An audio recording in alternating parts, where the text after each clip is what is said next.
Hi! Felt kind of dramatic to come in after that part in the music. This is the Last Spell 2 intro music, if you didn't know already. It's really, really good.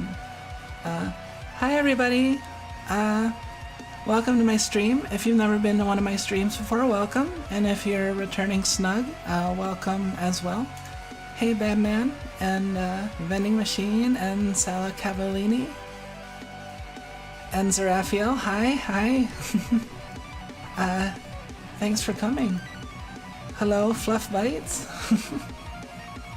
Yeah, so today we're going to be doing the Last Spell. I keep wanting to say the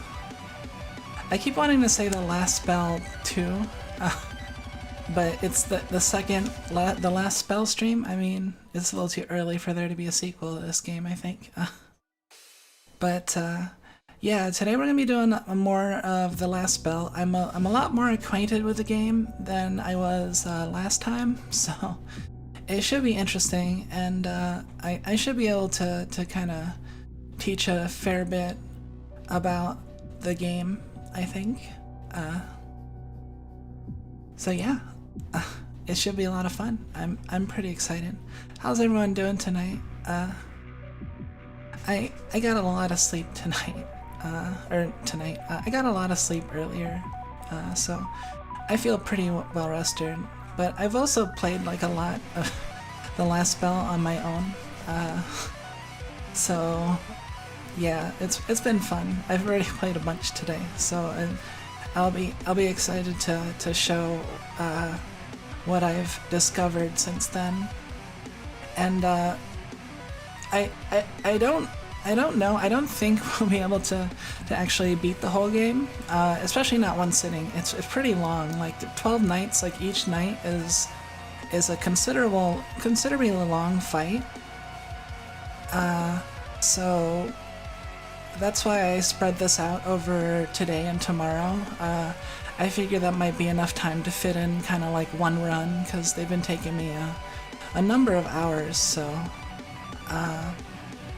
we'll go for as long as we can today, and then tomorrow go until I die or something good happens. So yeah, without too much delay then, let's get to the stream. 1 second.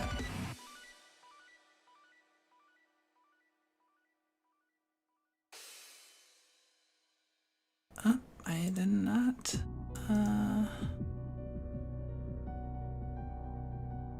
Okay, I think. Okay.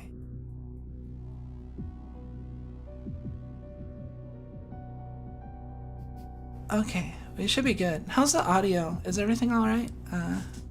Can see everything alright? Also, I noticed in the last FTL run, I'm kind of annoyed about it actually, but for some reason it's only online in like 360p, and also like I downloaded it and it was also 360p, so it seems like that's how it was saved. I don't know if the quality was low when I streamed it, but it's kind of weird given that I didn't really change my quality settings, so I'm not really sure why the quality dropped so much on that stream specifically. I did manage to get a recording of it at like 1080p, so when I make clips they'll be like full res, but it's a little annoying that the archive version is low res. I mean, it's still watchable, but okay, that's good. Yeah, because it should be able to, I mean, not that you really need it, but you should be able to stream it, like, I should be able to broadcast at 1080p 60 frames per second, so yeah. Anyway, so without further ado, as you can see, we're already on number 8. I think we were like working on number 2. We did the first and then the second run last time, so that gives you an idea of how much I've played. I've given up on a couple of these runs a little early because I was kind of doing them for more like getting achievements. Cause yeah, no such thing as easy mode. We just pretend that doesn't exist. So I've unlocked a lot more weapons. Before I think I only had like 3 weapons unlocked. the sword, the wand, and the short bow. And now I got like all kinds of stuff. Like let's see what they gave us to start with, because they always randomly generate you with 3. And it's always going to be 1 ranged, 1 magic, and 1 physical. So those are the 3 main like damage types in this game. So we got a power staff, a hammer, and a wooden crossbow. These, I haven't decided what my favorite weapon is yet. I mean, none of them are bad, I think. They're all pretty good. Like, I think I have like something like 15 weapons or more maybe by now, like different weapon types. So it's pretty good. So first thing I like to do when starting out is they try to be a little bit intelligent with the way that they give you your weapons, because characters are generated with like 3 random traits, and it slightly modifies their stuff. So like, see, this one gives physical damage, but also minuses to like resistance and stuff. And then this all gives, and then it all adds together into their character sheet. But so as you notice, like the person with the highest physical has the hammer, and with the highest range, which isn't very high, is the crossbow, and then the power staff. Now, so the weapons are usually on the right people, but when it comes to the armor, it's not quite as balanced in a sense, I've noticed. So like, for example, power staff is a magic weapon, but you're going pretty close range usually, so it's like you want to have a good amount of armor. And then physical is of course going to be like right up, so you also want armor there, because sometimes you'll want to sometimes they'll put like a really strong armor weapon on, let's see, 15 armor, 15 health. See, like this for example, this person's a ranged person, so this armor is a little bit stronger, gives 3 block. So these are the 2 main defensive stats, well, these 4 actually, I guess, the bottom row. Block is, yeah, flat reduction, so it's basically like damage resistance in like TTRPGs or D&D. So it's just subtracted. And then armor is like a buffer of HP, basically, like free HP. And then resistance is like a percentage reduction, and dodge is, as you'd expect, it's dodge. So I'm gonna switch to put the medium armor on the crossbow person, because I don't expect them to be in front as much. The movement kind of sucks on these guys. They're all wearing heavy armor, so like they get minuses to their move, which kind of sucks, but it should be fine for at least the first couple days. So yeah, that's really the only considerations you need to do for the first battle, because you pretty much have to always make do with the first battle with what they give you. You don't have a choice. You haven't had access to like the town stuff yet. The first day doesn't happen until after the first night. So I just put them like anywhere. It doesn't really matter too much. I probably want like them up here though, because you have to be a little careful with your positioning, because they'll come like right up to you on turn 1 or turn 0 even. So I'll show you. Okay, so as you can see, that was completely absorbed by my armor, so it's not really a big deal that it hit me. So each of the weapons has different abilities associated with them that cost like ability points and mana. So a major thing you're gonna want to do is like, because it's just like waves upon waves of like enemies. There's like a ton of enemies, and you kind of have to. Your goal is kind of like to kill as many as possible as quickly as well, not as quickly, but. So I just killed that whole group with it. That's a pretty powerful attack. It costs 3 mana though, and mana doesn't regenerate on its own. You have a mana regen value. So it's a little bit, let's see here. Okay, I'm just gonna bonk this person. And then bonk this person. And bonk that person. And then, wait, no, move back. Okay. And then I'll bonk you too. Okay. So then I'll move you back, and then I'll bring the crossbow person, and then I'll just do this really strong attack. And there's no one else, so we'll just wait for 11 action points. Oh yeah. So you can, even if you don't expect to be attacked, it can still be good to use these abilities, because you get extra like tainted essence, which is like the meta currency if you achieve certain things in the battle. Okay, so let's bonk this person, move up one, and then we'll do this. So this stuns people, which is pretty good. Stun's pretty powerful. Let me remember what. Okay. So let's just. As you can see, the oh no, did I debuff my person? No. Okay. It does actually show like a negative, but that debuff doesn't actually. That missed.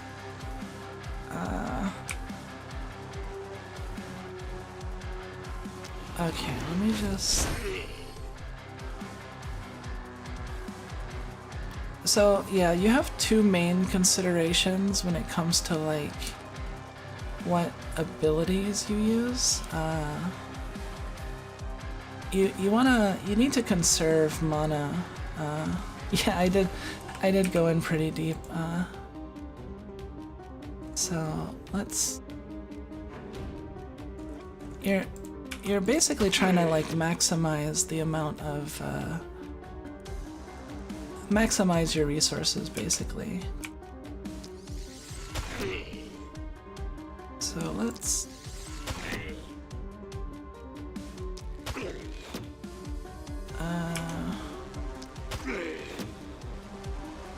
and also note that you have a certain number of uses on your abilities, so you have to. Let's just defense up, and then will this kill? This will probably kill. Really? 1 HP? Oh, okay. That's fine.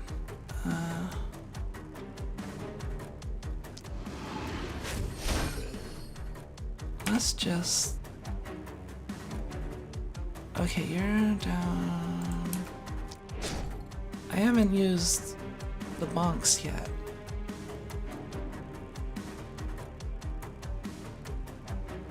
I think you're gonna go bonk this way. You have to be a little careful not to get swarmed too, because you can't see everything behind here, but they will just like creep up on you, and there's a lot more. I mean, it might seem like I already killed a bunch of them, but like, see, just a ton, right? But as long as I'm a little careful, especially since I've upgraded it, so I start off with better armor, so like these early battles are a lot easier than they were at start. So let's do another one of these. Cool.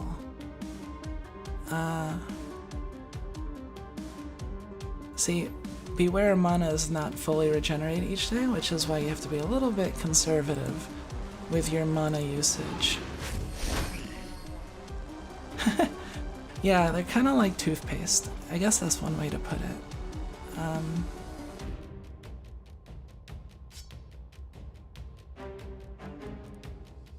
3, no, this one. Okay.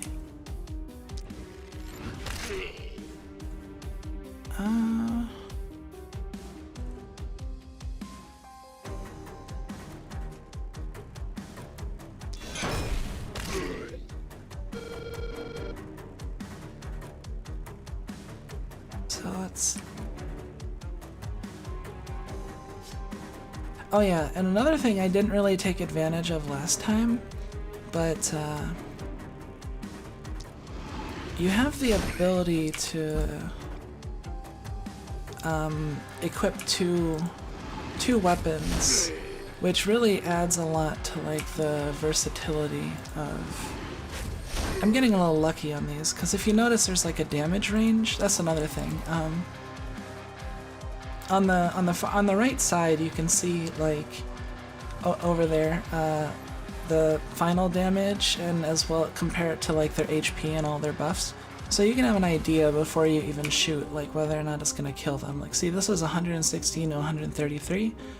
They have 100 HP, 2% block. It's inaccurate, so their block is increased, or their dodge is increased. I mean, so like let's go like this. Okay, you have a lot. You have a lot of mana, 24 mana. So I'll be a little bit less conservative with those. And then I'll do 2 of those. Let's shoot that one. Okay. Uh-oh. They might take some damage. Yep, just a little bit. They have a lot of starting armor though. So let's do another one of these. This is a really good hammer attack because it hits everyone, as you noticed, and you see these little stars on their heads. That's a stun, so they won't do anything on their turn, which you can imagine is pretty powerful effect. Let's do some bonks and another bonk. And you can't really move anymore. Okay.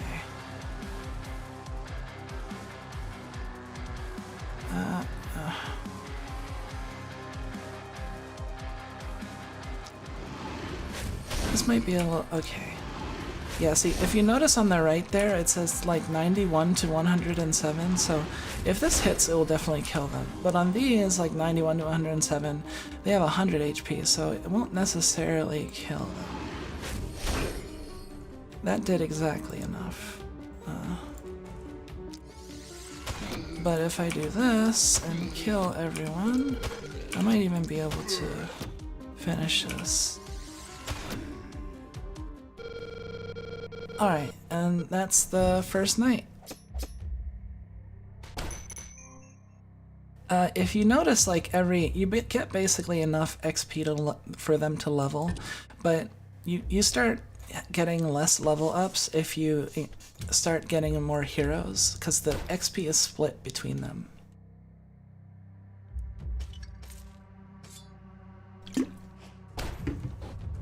And this is what I meant.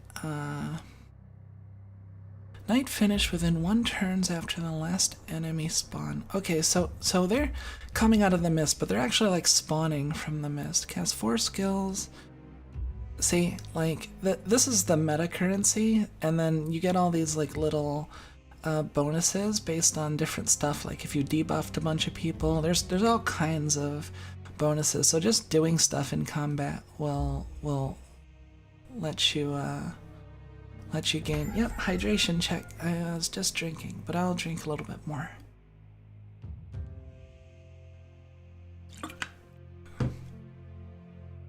Okay. So now we're on the first town phase. I'm gonna move these people here right for now. So the first thing that I do on the first town phase is I take a look at the shop.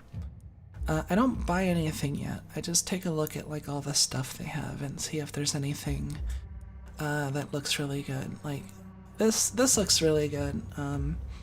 +1 skill range. All skills that have like a some skills can be modified by range, mainly like anything that has are like decently long range. If you look at the range on like if you look at this rifle and or right there at the bottom, and it says range like 3 to 12, and then it has that icon. That icon means that this skill range can be increased. So on like on ranged weapons, like pretty much all of their skills will get the range increase, but even some weapons don't have anything that will increase range, like that won't do anything to a hammer user. But like even the two-handed sword has like this charge that can be range increased, so it's not always useless on, but it tends to be more useful on ranged and magic than. So yeah, I take a look. I see, okay, druidic staff's really good. It's all really good. The reason why I take a look at this first is because if you get a knight reward, and then yeah, between like 3 items, and if you look at the shop beforehand, you can figure out what you could buy. Gladiator greaves, wooden longbow, wooden pistol. That's a good pistol. But these are really nice pants. I think I'm gonna go with the pants because they're rare, and like if I compare them with what I have, I can put them on here. And yeah, also like I have a lot of my characters don't have a lot of move right now, so they could probably use the. Let's see, who do I want these on?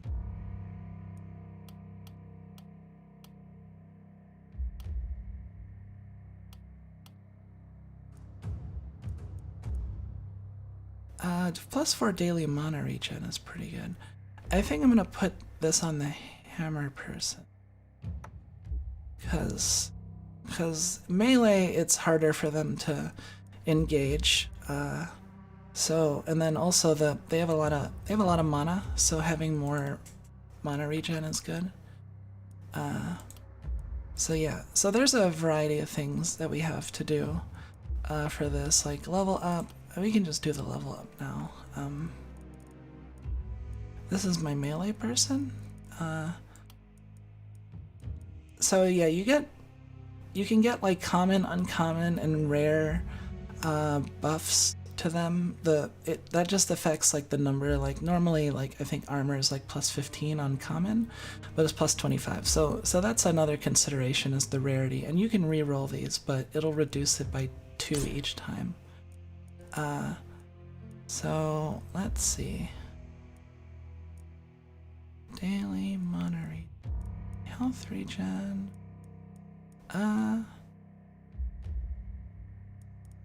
Let's go with more daily mana regen. Let's just really pump that mana regen. Okay. And this is my crossbow person. Okay, so some of these are a lot better than others. Like move points is one of my favorite ones because move is so valuable especially on certain characters.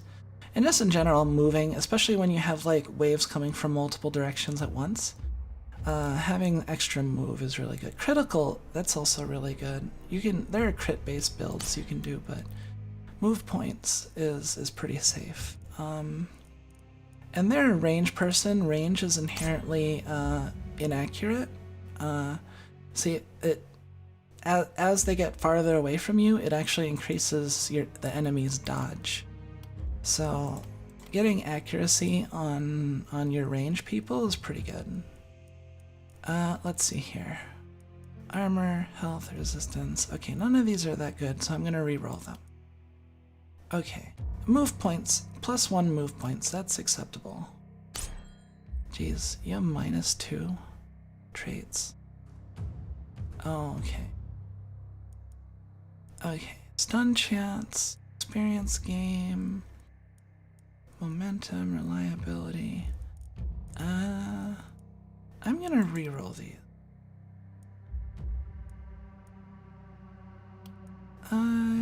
Sure, let's go with resistance reduction, why not? Opportunistic might have been good, but I don't know what this person's gonna have yet. Oh yeah, and then you have perks. You get access. Perks are pretty self-explanatory. I tend to go with, there's certain ones that I tend to go with, so this one's really good for people that are going to be up in front, especially if they have high daily health regen. See, oh, hi Acarine, hey, and hey Julius Caesar. Wow, it's a celebrity in here. But yeah, so coagulation, this armor is increased by 125% of the health regen. So just getting this will, what is it, 4, that'll give me like 22, 23, 23 armor. So that alone is pretty good. And then for the range person, I like steady aim a lot. If they don't move, then you get accuracy and skill range. And a lot of times, you just need to reposition on these characters. So having the initial skill range is pretty good. And then for this person's my power staff user. You know, I'm gonna hold off on that because I'm gonna see what items we have. Okay. Okay, so we noted no one has any helmets yet. Reliability and damage. And a shield. Shields are always good. Okay. Now, there is a good reason why you don't want to spend everything at the shop right away, and that's what TRPG was it? But yeah, so there's this over here. Sorry, I lost my train of thought for a second. But so the other consideration besides like buying new gear is your buildings. So buildings can really affect how things progress from here. So I think what I'll do is for the first night, there's the considerations I make are like one of the things that produces like items for you, or the armor maker, or the gold mine. Now, if I managed, I might be able to get away with not. Let's see, who do I want to have a second weapon? Let's.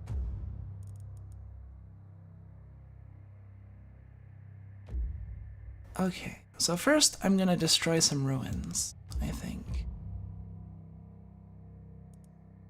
So if I get 70, it's a little bit, you have to figure out the math.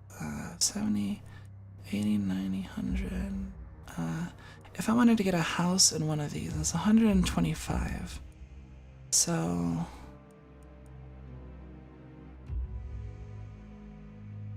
okay, so I should be able to. So if I blow up one of these buildings, SD Gundam G Generation Genesis, huh?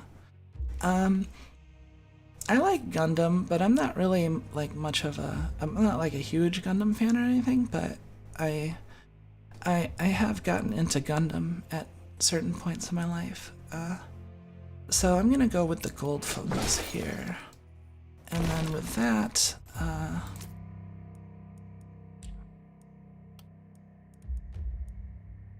I think I will go with the magic shop and put that like, there's a little bit of a, I haven't figured out the exact science to putting buildings down in the right spot, but you do have somewhat limited amount of space. Although clearing out these buildings will also increase the space, the ruin buildings. So let's put the magic shop here. Okay. And then see the nice part about building one of these shops that produces items is that when you build it, they produce one item as the get-go. So you can kind of guarantee druidic staff. Oh, that's really good. Oh, but this gives +1 AP, but it's minus 9% damage. This is a pretty good like ring though. I like it. But we're gonna go with the druidic staff, and we're gonna put that on our power staff user.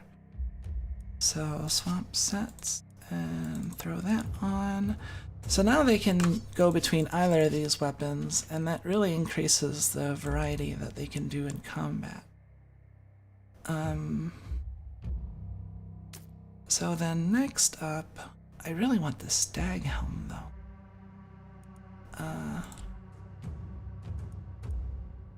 I think what I'll do is I'll build a house. Let's build it here.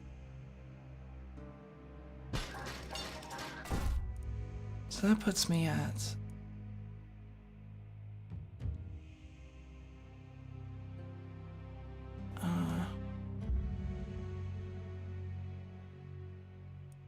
and then let's destroy this. And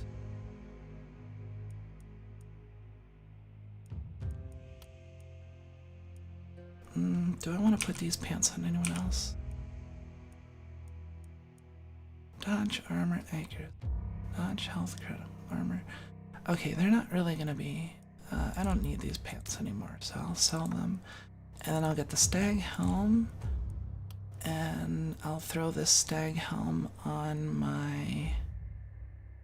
Who suffers the most from range problem?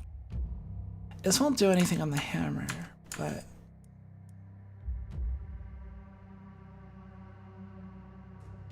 This character has the lowest range. I think would benefit the most with that. So we'll throw that stag helm on. Oh yeah, another thing you want to check is another unadorned person. This is one of the most annoying traits. You -1 trinket slot is such ass.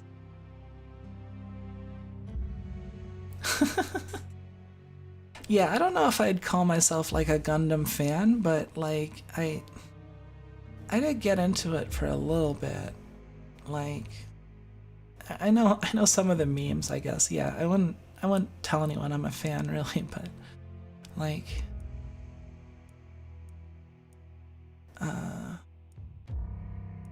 let's see. So that's pretty much all of the gold. And then the last thing to do is build your defenses. Ooh, a warp gate. I just recently unlocked these. Hero standing in the warp gate can warp to another warp gate. It's expensive though. So that'll be really useful because as the nights go on, they start attacking from multiple directions and then from opposing directions, and it can get pretty overwhelming, so you want to be prepared. Let's throw a couple gates here, like so, and then we'll put wooden walls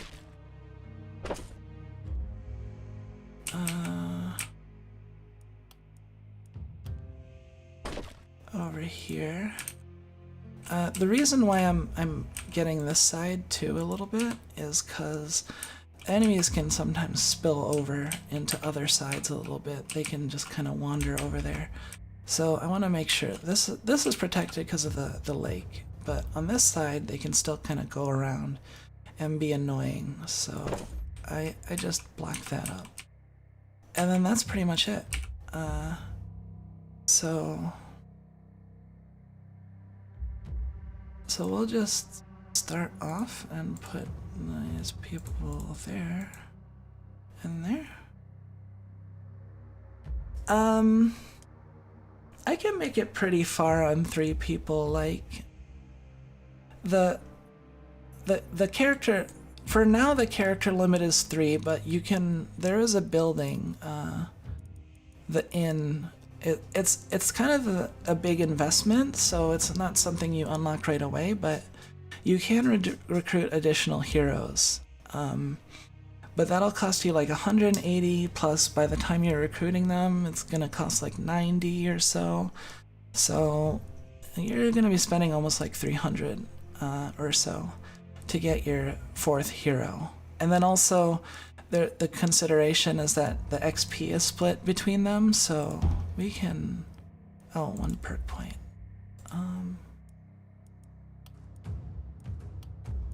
Okay, so this person...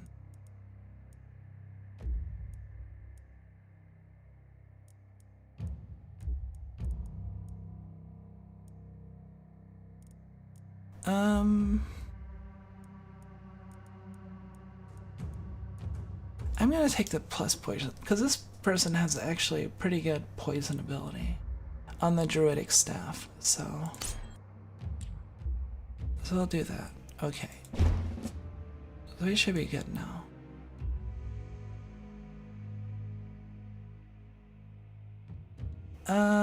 What do you mean by bottlenecking? Do you mean like...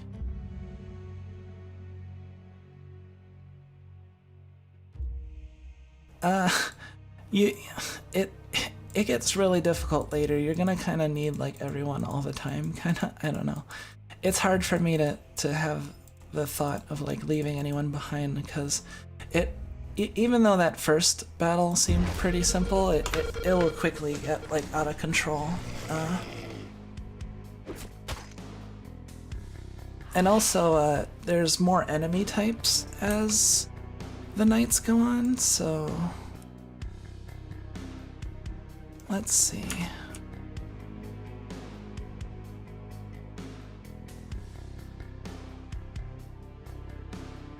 Oh, yeah, you can do that. The problem is the only thing you can build out in outside of the walls is these like little barricades, and they're really weak.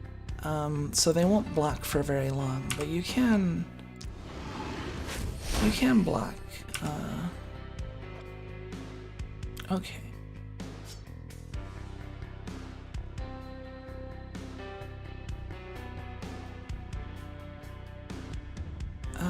I don't want to move up too far too quickly.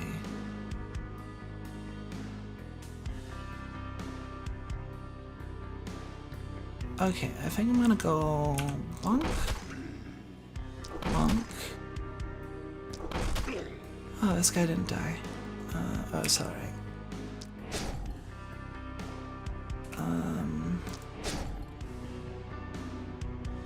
Let's do that. And then... Really? Okay. This person has such low mana. That's kind of annoying, but... Armor.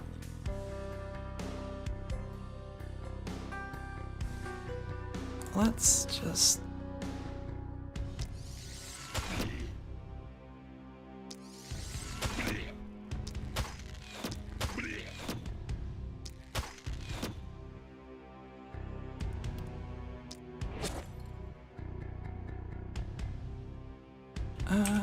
Okay.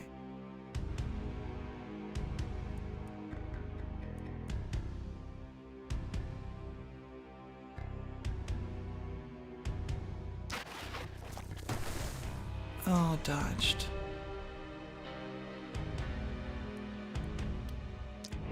Okay, one action point. Where is that? Okay, can't do anything.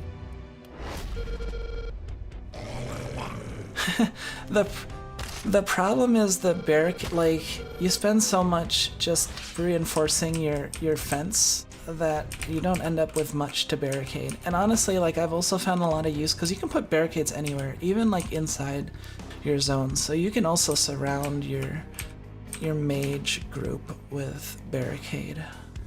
That's pretty useful. Let's do that. Okay. Now I'll show you why this why the druidic staff is pretty cool. So let me just pop this in here. Oh, it went that way. Okay. Let's do one more.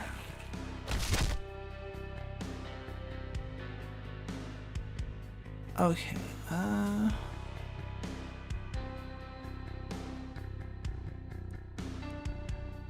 so the druidic staff has the advantage of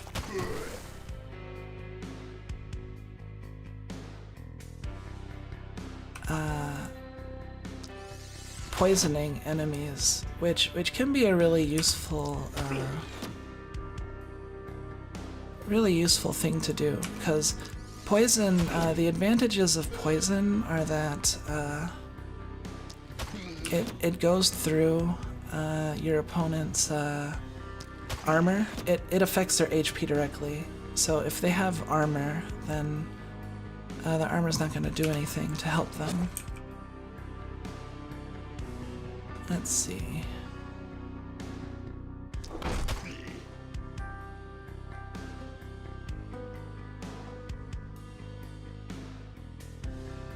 I think we'll do it. Oh, it only took one bunk. Okay. One bunk, and then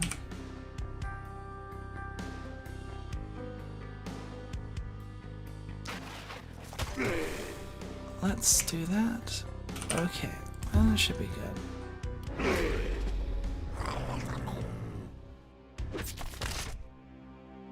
Oh, you lost 1 HP.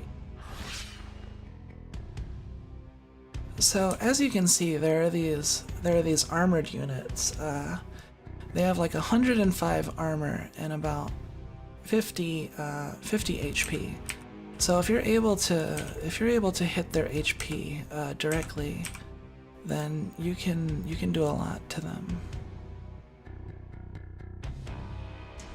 44, 54. And then there's also abilities that will like subtract armor directly, like this one will subtract armor. Let's use one of my...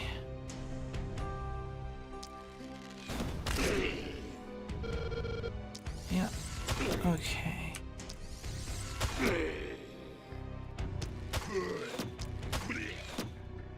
Okay, that's pretty good.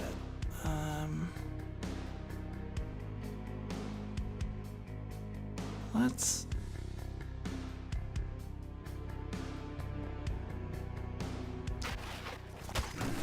blow up these.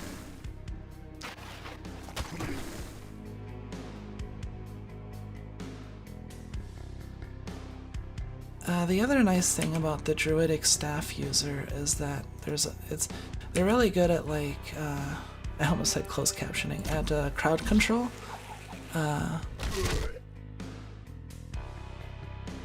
So I'm gonna leave these because they'll die in 2 turns. Okay, now let's bonk.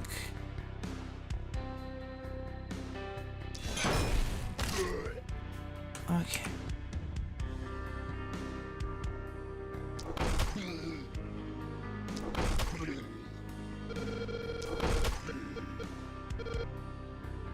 Okay, so that's...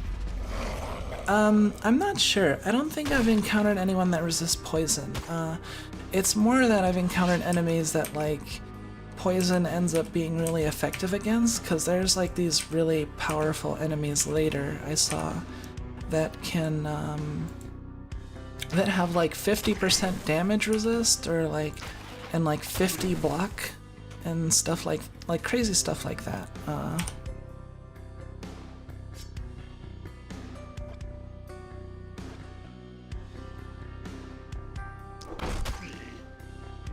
Okay, let's.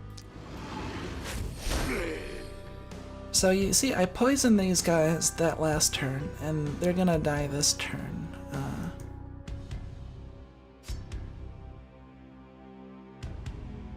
And this person, 38, 30. This person will die in exactly 2 turns. Okay.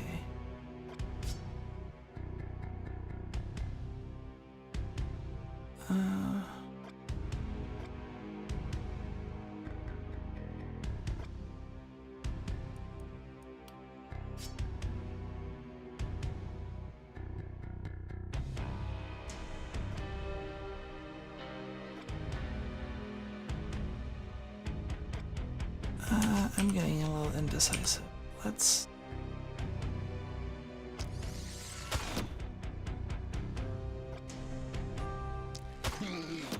roll up these.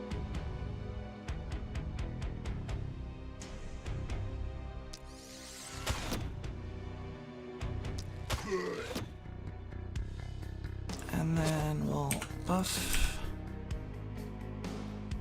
Yeah, the buffing is really useful.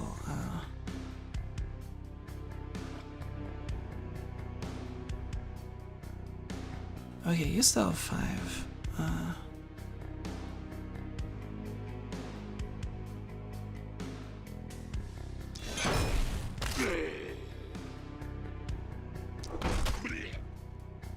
I still see a lot of enemies.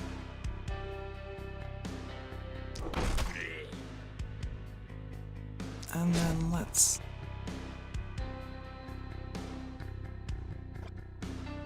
You can't move any.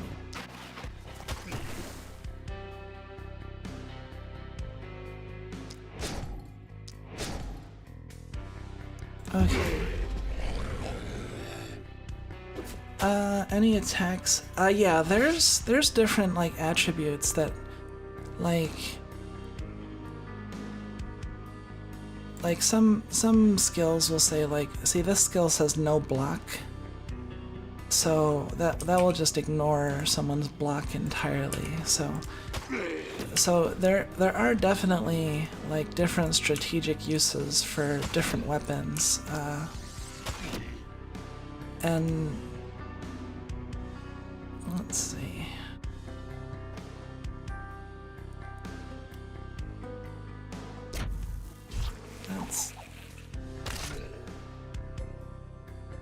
You're poison. You're.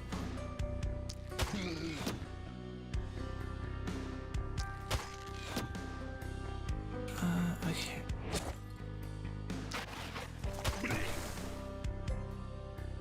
Let's get the bunks going.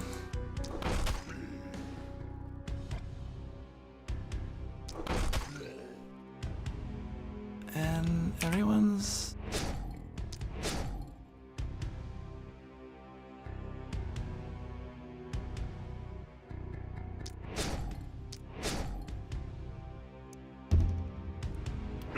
Yep, I don't care. Okay, so they're all dead, at this point. Let's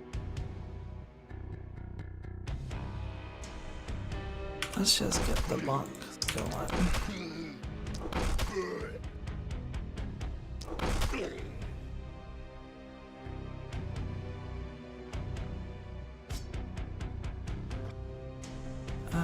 Wait. Okay, I'll just have you go here. And... Wait. Are there more? Did I miss one? Or maybe there... I don't know. I thought that was it. Let's... I don't see them on the map anywhere, so maybe they still have yet to spawn. Really? Okay, I guess we're waiting some more. I don't know why this guy is so straggling. Yeah, there are different abilities too that like you can get resistance reduction, and I don't know if there's block piercing. Let me see. Specifically, it doesn't look like there's any stat that directly subtracts from an opponent's block. You just have certain skills that will do that. Yeah, apparently I overslept. Okay, so we got the level up. We lost 1 HP in that battle.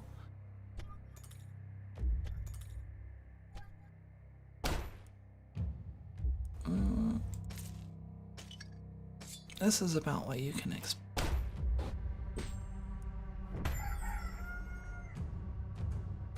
Okay, so as you can see, this is where it starts getting more hectic, because I will be getting attacked from 2 directions.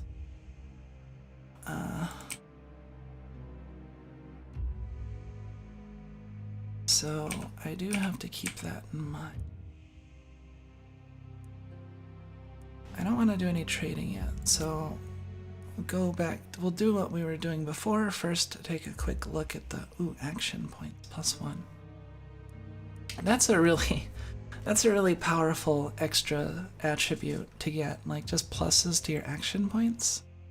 Obviously. So I want that.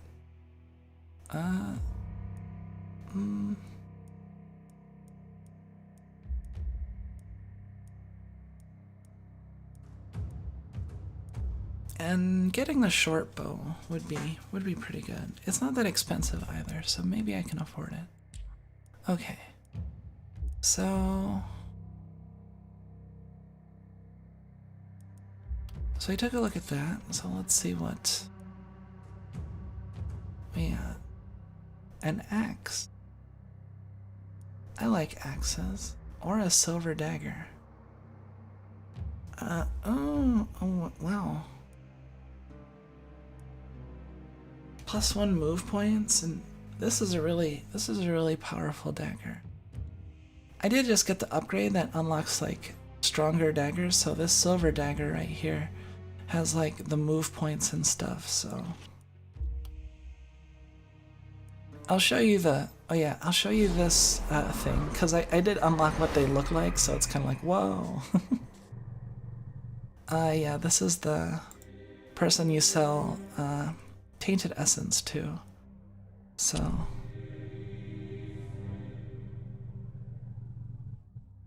that's a lot of might and knowledge to be sharing to make my brain explode and call my brain tiny. I don't appreciate that. Let's just say I transcend time, space, and reality. I still lack the ability to manifest all my splendor in the physical plane. That's a shame, I reckon, but I still have a few aces up my sleeve. You shall see in due time. Okay.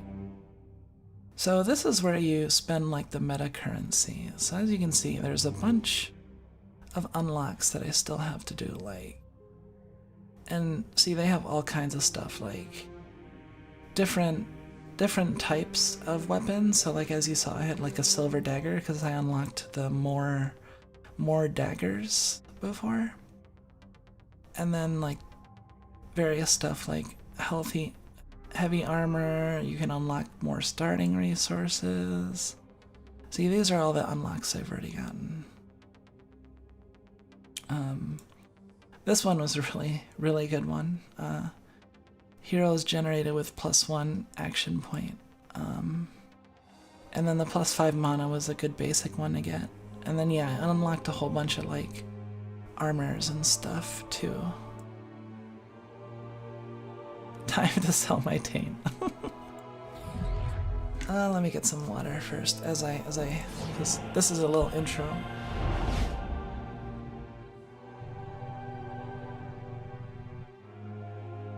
So on this side of things, these are favors from Freude. These are basically like achievements that unlock stuff. So as you can see, kill 9 enemies in a single blow. I still haven't gotten that. It's kind of hard to do. See, there's some that are just like, if you play the game long enough, you'll probably get, like, survive the night under level 0 panic 15 times, and then some of these are like, I need to step up my game, like dealing this much in a single hit. Have a hero perform 150 critical hits. Wow. That's a single hero do 150 criticals. Current 3. Yeah, as you can see, these are all the stuff I unlocked. So, like, I didn't have the houses and slower mist, and I unlocked some mixed weapons like these. So yeah, as you can see, I have a lot of unlocks at this point.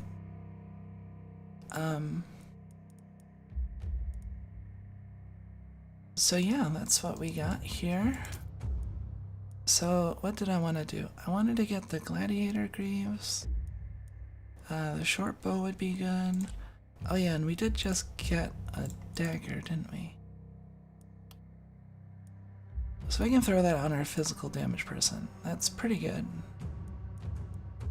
Dagger is one of my favorite weapons. It has pretty powerful abilities and the ability to poison multiple people at once, and it's pretty good, like, pretty good versatility there in an item. I like it a lot. So let's see.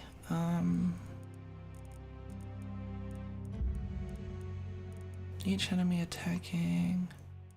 So the ones I really like in the tier 2 are, this one can be pretty good. When standing adjacent to a building, defense or obstacle, plus 60 armor. And this is another reason why you might want to build, like, barricades out in the field, because you can stand next to them and then get this armor bonus. I don't think I need it though. I think I'm just gonna get the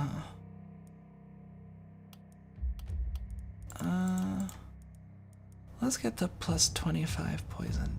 No. Yeah, let's get the plus.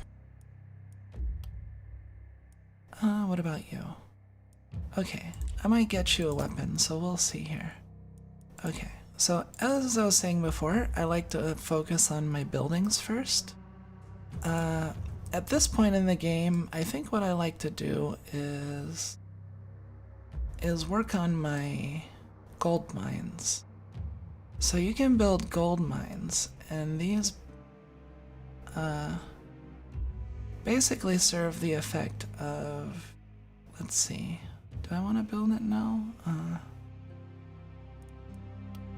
Or do I want to focus? Because there's the two considerations is, like, you can build gold mines, but also clearing out this stuff with your workers will give you more places that you can build in town.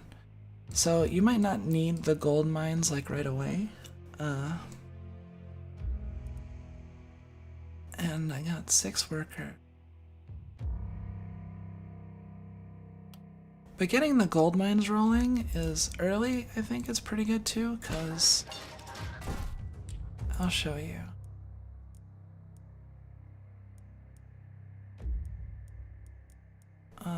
Cause yeah, you basically can trade one worker for free 10 gold, right? So I refunded part of the cost of just building that, and then I'm not gonna get that upgrade for now. Instead, I'm gonna clear out. Well, first let's throw another 5 points into this magic shop and use another worker there. Scepter, druidic power ring. Ooh, +1 multi-hits. This is a really good trinket. So multi-hits are the certain, like, okay, so I have 2 things that have multi-hit. No, wait. Oh no, I only have one. I only have one person that has a multi-hit ability. This throwing daggers, you can select 3 targets and it'll do it to all 3. So if I swap that, then one of my favorite abilities will become even more powerful, which is cool. Block, resistance, armor, healing. I don't need that more.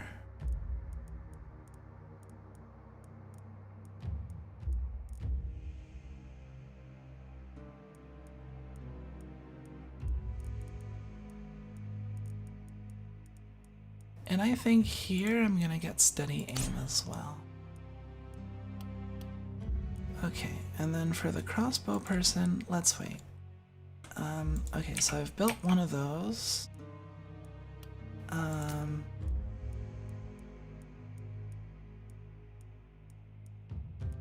So I want to get the greaves and the short bow. So that's 49 out of 77. Or I can build another building.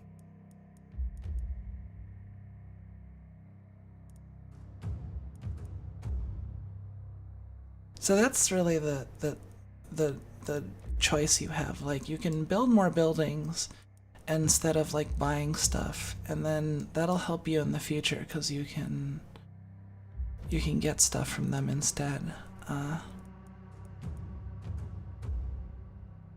I think what I'll do is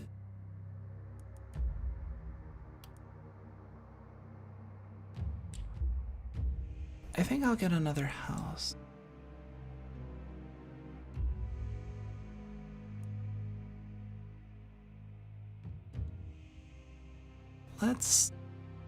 Let's clear this out. Let's put one more help in here. And then let's clear this out.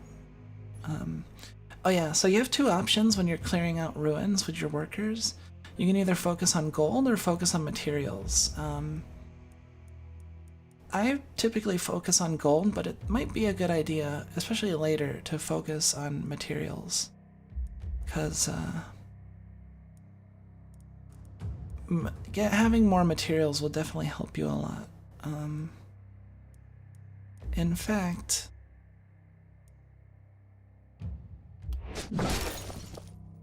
let's do this. Do a little bit of material focus.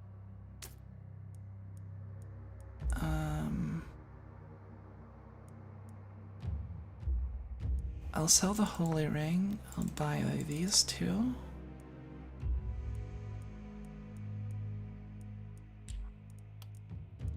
$45.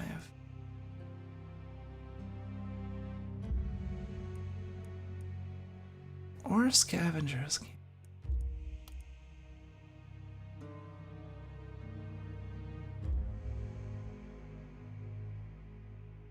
Yeah, the buildings really, yeah, clearing out the buildings, he like gives you a lot more space with which to build stuff.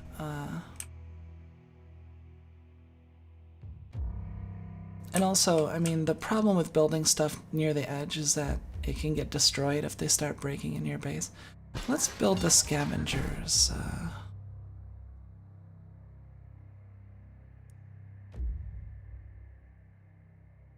Because I think I'm gonna try. I didn't do this last times I played, but I'm gonna try and go for a slightly more material focus. Okay, and then let's put the short bow on this person.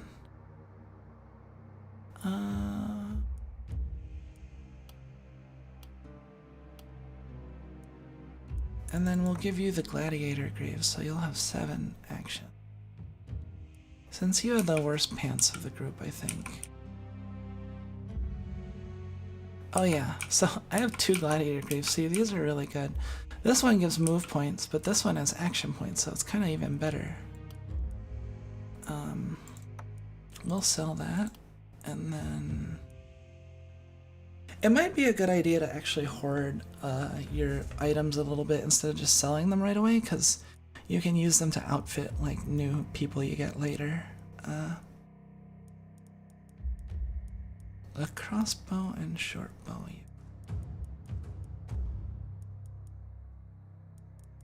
I have a hard time picking this.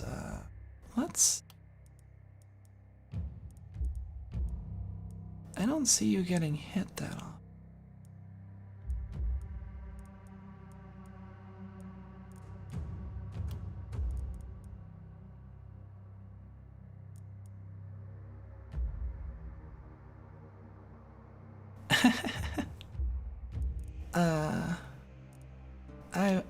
I would never make fun of the depraved. Let's see. Cherry picking, this is a pretty good ability. 50% reliability. So reliability, increases like the minimum damage you do, because if you notice it, you do like a spread of damage. So having reliability will help you with, okay, now I need to do the actual level up part. So that's a lot of dodge. I think I'm gonna go with the dodge. And it's rare, so you get a lot. Propagation bounces 1. I've never seen that. That's pretty cool. But I don't think I have anything. There's not really any melee abilities that have propagation, so let's just go with, let's go with accuracy. And then this is our range person. Oh, good. Plus 12. That'll do a lot. Reliability, health regen.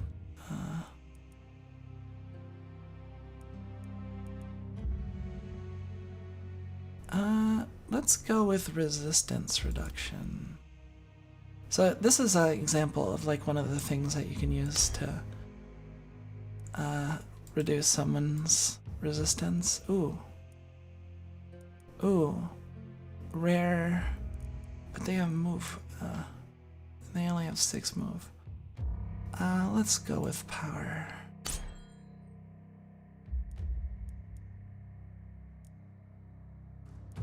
Do I have anything that does isolated?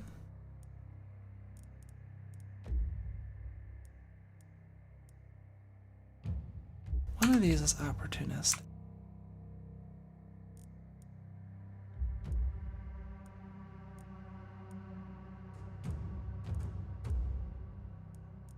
I'm gonna reroll these.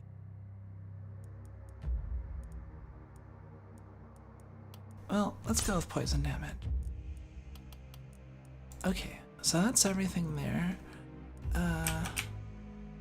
So now we gotta outfit the defense. So let's a wooden gate here. And put a wooden gate there. We'll put a wooden wall and a wooden wall. One thing you have to keep in mind is that you are actually limited in the number of gates. You can't just like put all gates.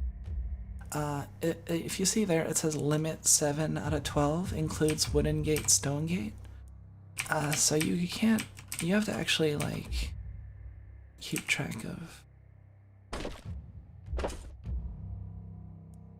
I mean, 12 gates for the whole base is plenty, honestly. So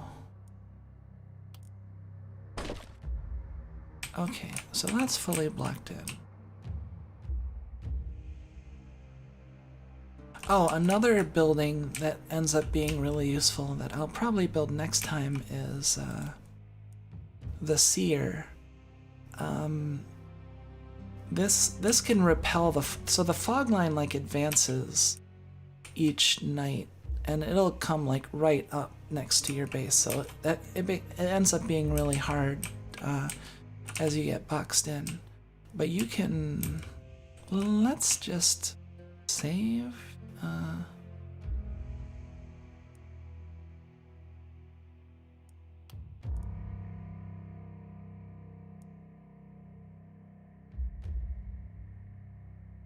Yeah, let's just save the materials we got. Wait, no, actually. Let me...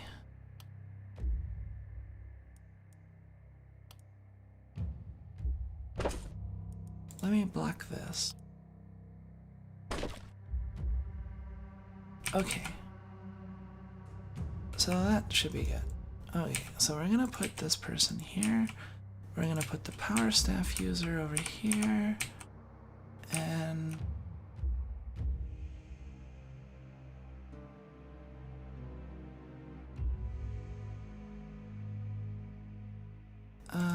I'll put the power staff over here.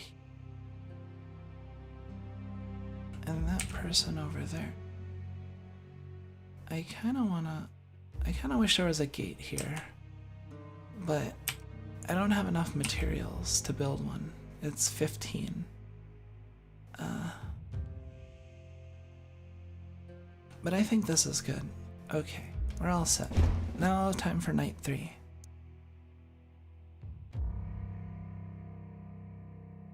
Okay.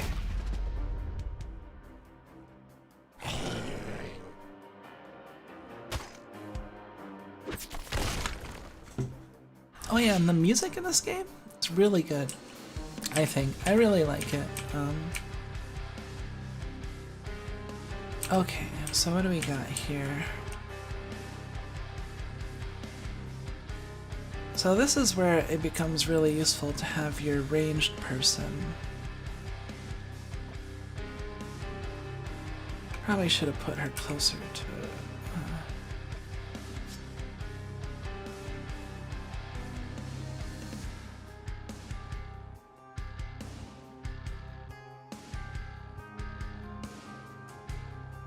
It's really unfortunate that she has such little mana, though.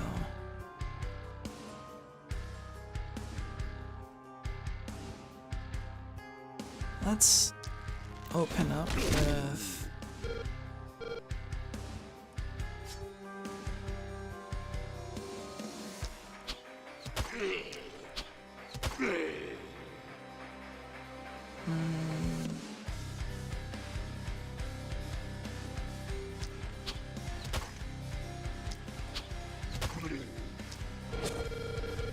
Okay,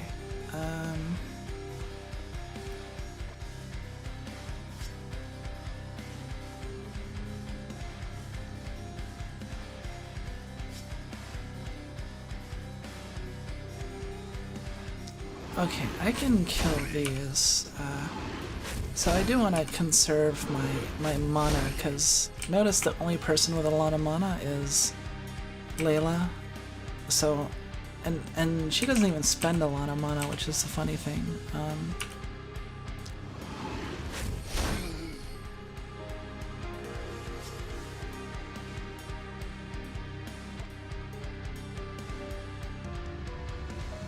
Let's see, opportunist.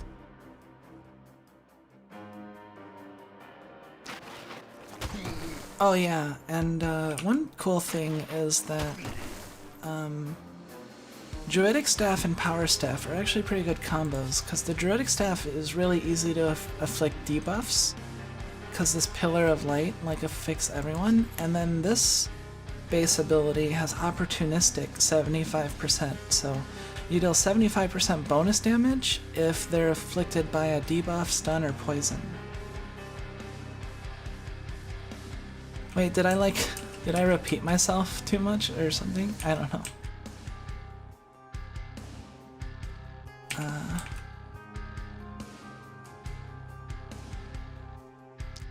Okay, let's...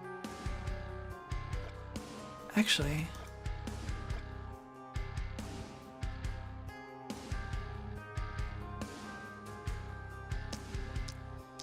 See, I'll show you how powerful this dagger is. Yeah. It's really good. I don't even have anyone else to attack in here. Skill range would be really good on... Oh, La Mulana.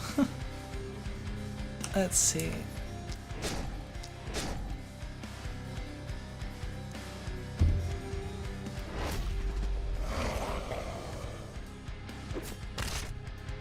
Oof.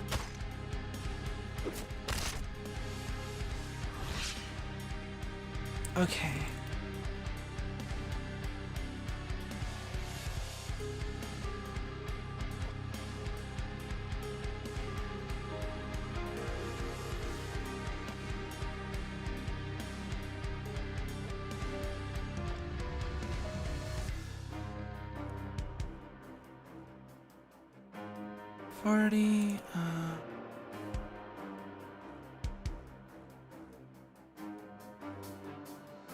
Let's propagate some poison.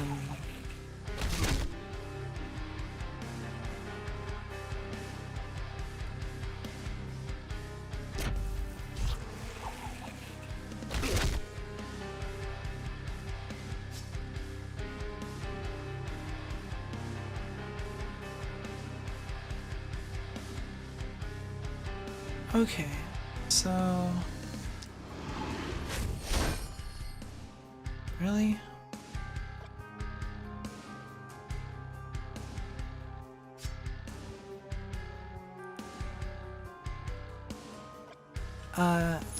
The druid character, or the druidic staff, is also really good at crowd control.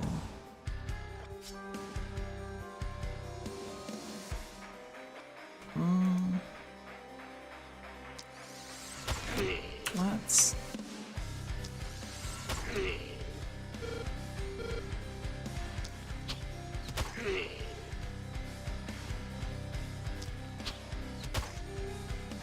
One HP, okay.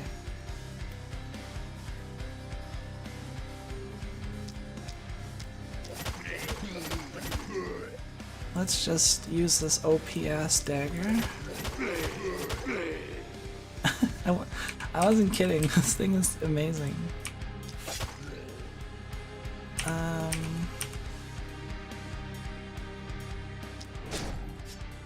Okay, and then you still have 3. Let's...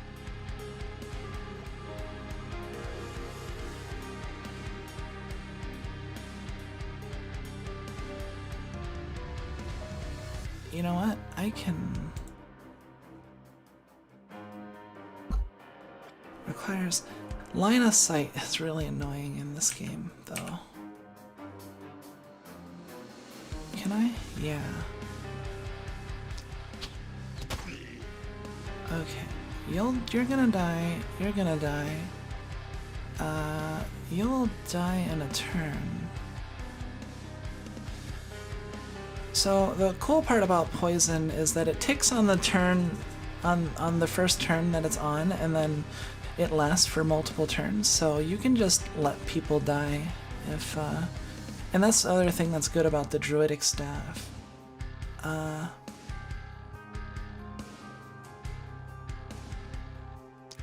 Let's... Okay.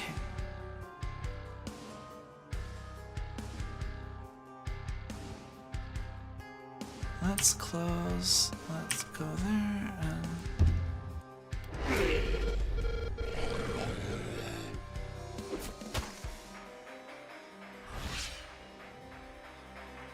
Okay,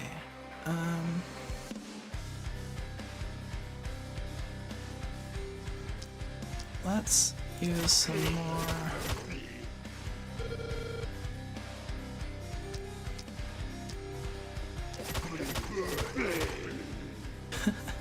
It's so freaking good. Why is it so good?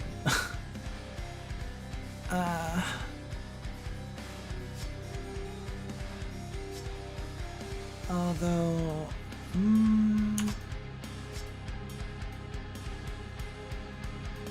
Alright, let's do some bonks. And then defend.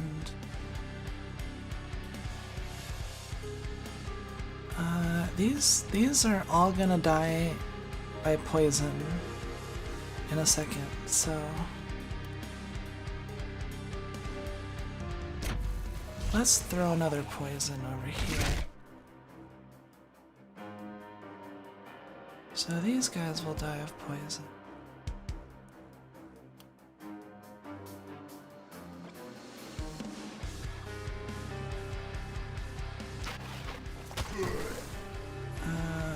These?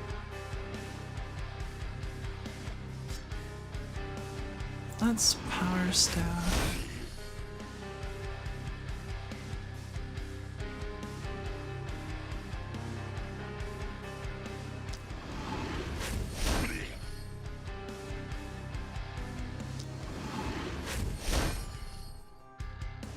Okay. And then we'll have you go behind.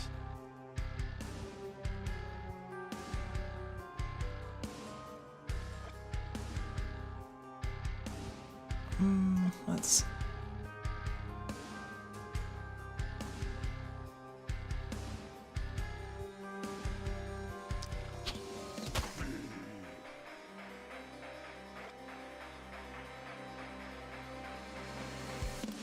Yeah, if you want efficient though, like some of these abilities are really, really good. Okay, so for example, this ability right here, rain or tight volley. So it didn't kill them, but if you notice it gives -2 move points. So notice they can't even move now. So they're not even going to be able to attack this character. So that's another way you can deal with enemies is by closed captioning.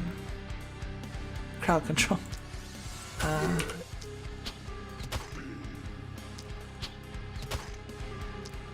And then let's burn our last points. Okay, everyone is... See, like they didn't even move. Oh. Okay. Assholes destroying my barricades. Okay, let's do that.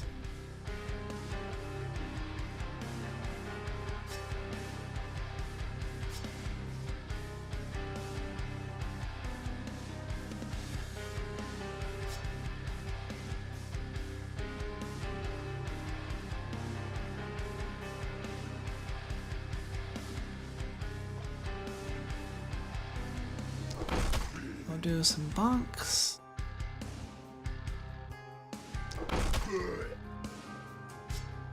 And a backstab.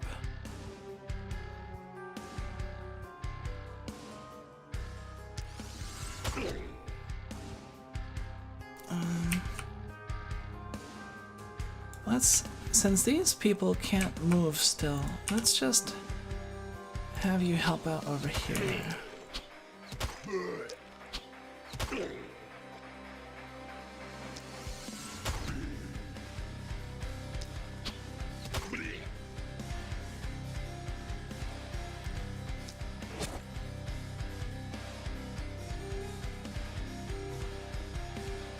Okay, and then we'll have this person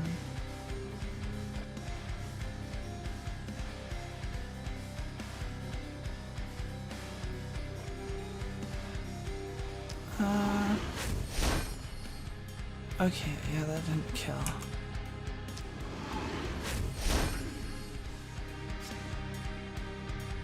And this is a little weak, but 2 hits should be able to. 19 and you still have 11 mana regen is pretty insane. Like I don't even really have to worry about my mana with this character.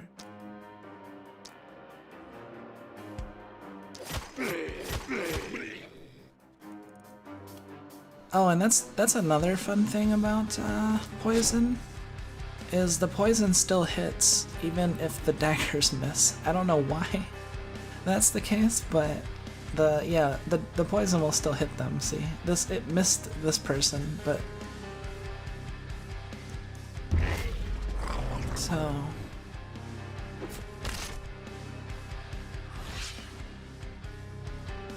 let's wait here. I can't.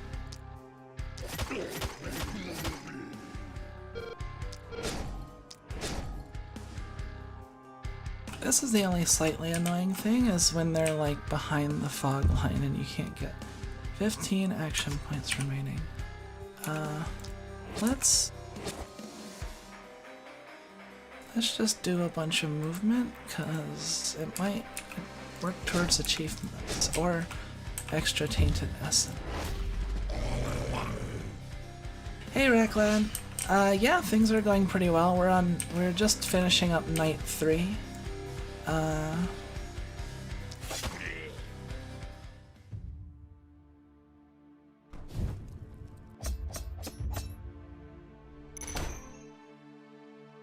Pretty good. No lost, no dead.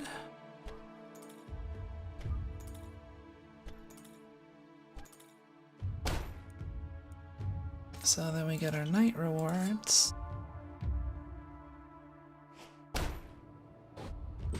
See, like some of these, like inflicted alterations to 35 enemies, so.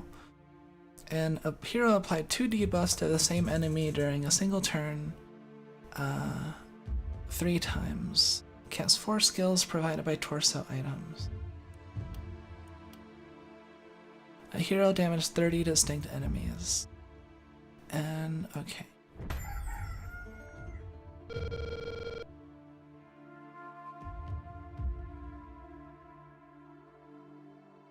Okay.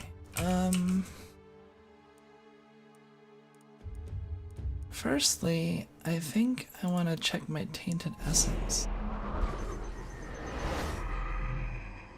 What's up? Oh, you got stuff to say. Why do you hate her? Oh, that's some words. My agony caused a dozen universes to collapse. Arrogant, sanctimonious cow. I'll have to remember that when I really gotta insult someone. Arrogant, sanctimonious cow. More than that, she deprived me from something. Something. What did you get deprived of? Now I wonder. So these over here are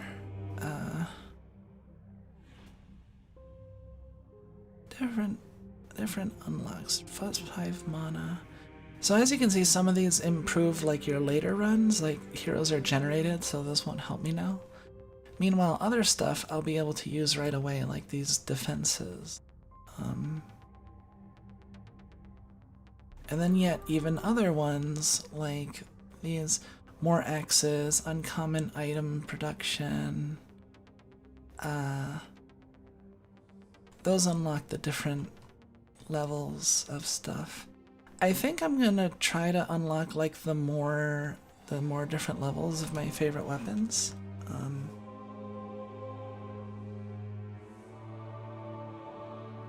Right now, that's what I'm going for. Oh, yeah, let's. What do I want right now? I think I can hold off for now.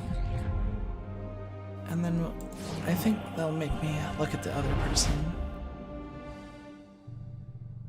Okay.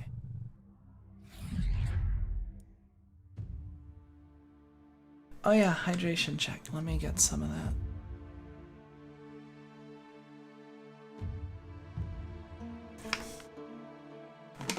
I'm gonna refill my bottle real quick.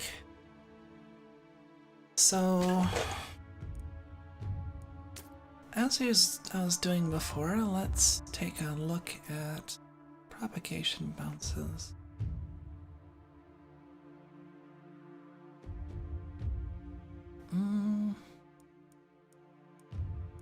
Cursed armor. That doesn't look very cursed, does it? Wonder why it's cursed. Some of these I've never like seen them before because I just recently unlocked them. Like this cursed armor I've never seen before. Mystic elven boots. Woolen armor. Knight shield.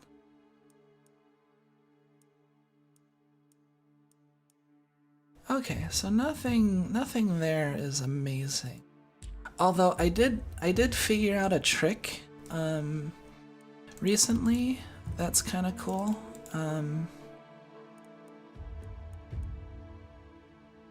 So if you want to refresh the shop stop or the shop stock in the middle of a town phase, let's say you really don't like these and you want to upgrade it, then one thing you can do is you can upgrade the item level of available items. You can do this multiple times and it'll make the items in the shop better. So it is a good idea to do eventually, but you can time this for when like you have shitty shop and you want to spend gold, and it'll refresh your shop stock. So that's something to keep in mind. But for now, I'm gonna get my production. So I got materials, gold. Let's check the night reward. Ooh, what's this? Ronin armor. Let's compare with what? Let's see, that's the... Okay, this is way better for +7 magic damage, range damage, momentum.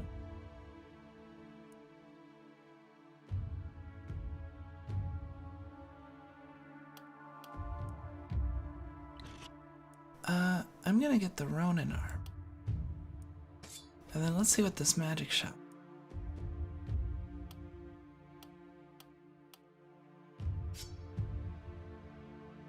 Okay, magic orb?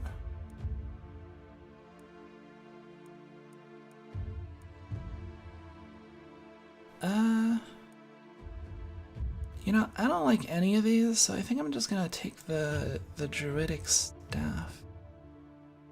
Well, magic orb is pretty good, to be honest. It's just...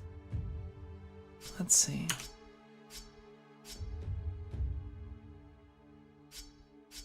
And I could, let's take the magic orb. Okay.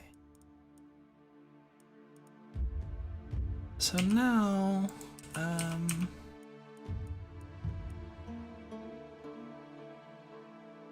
now I have my workers and construction. Okay. So, let's, did the mist recede? It almost looks like it receded a little bit. I thought it always goes forward, but maybe... Maybe it doesn't. I'm still learning a lot about this game, so...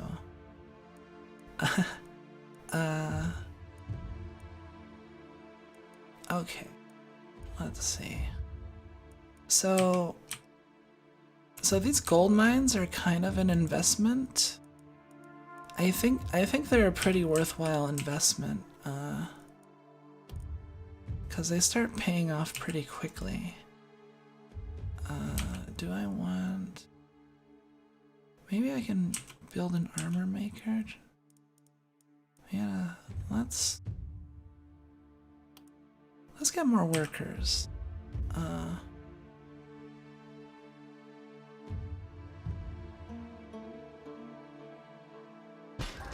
Yeah, let's get more workers, and then I will upgrade these. So this is pretty good upgrade.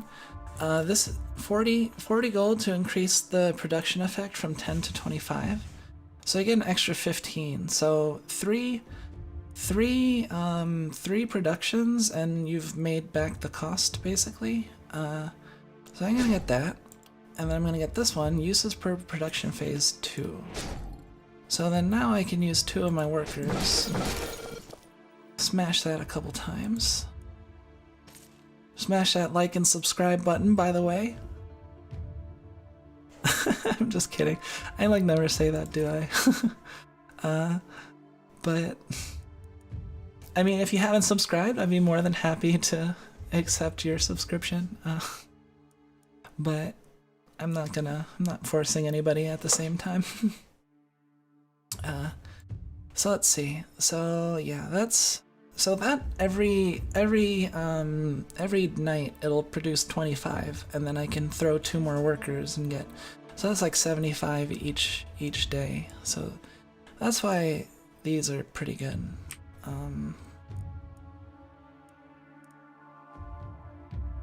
How are my units looking?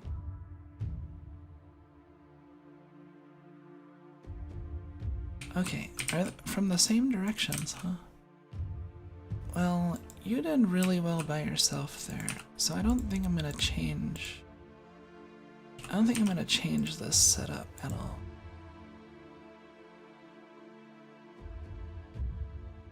Let's just put you like there. Okay. Put you there. And was there anything in here I wanted to buy?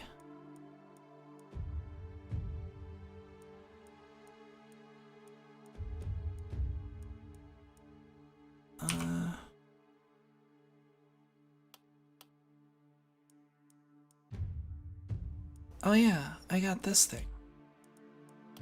Let's put this on Johann.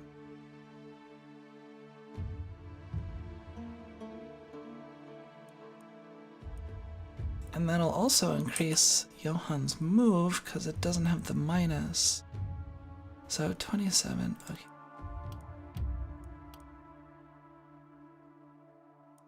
Yeah, things are looking pretty good so far, although things can go south pretty quickly, I've found. Especially once they start introducing like stronger units. Absolute unit. Okay, so let's see.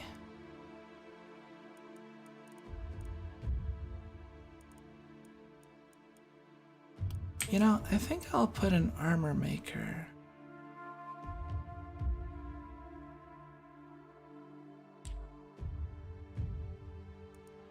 Well, let's destroy this. Clear up some space first. And then we'll put the armor maker here.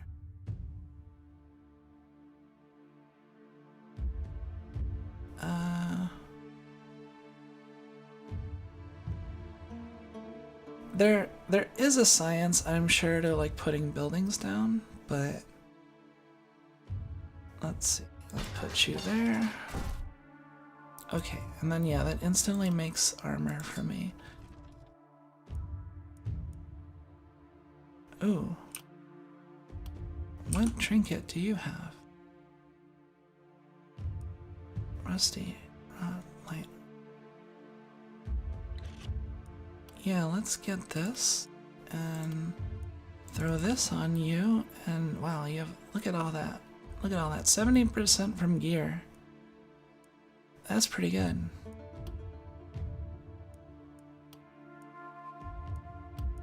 You could use another shield and a helmet, and you don't have helmets either. Okay. Oh yeah, and I guess another thing I should start saving towards, but see, building up my gold mines early will help me build towards getting like more gold later, which will help with making getting more units, like more characters. Because you need like, yeah, you'll need like 300 gold or so for your 4th character. If you include the cost of the inn and everything. Okay, let's throw 2 more into there. And get some more armor. Come on, helmet. Helmet. Oh, really good pants. It's like helmet, but pants.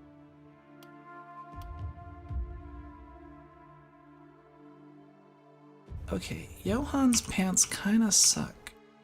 So we're gonna get you some pants. Everyone else has really good pants. So you're gonna get the weeaboo pants. There you go. And now you can move a lot more, a lot better.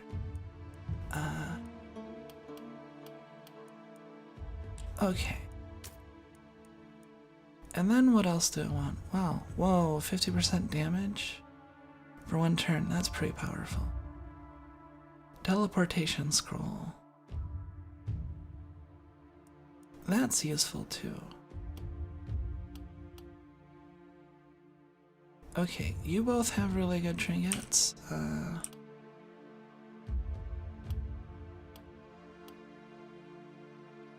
15 armor, 15 health. -1 move point.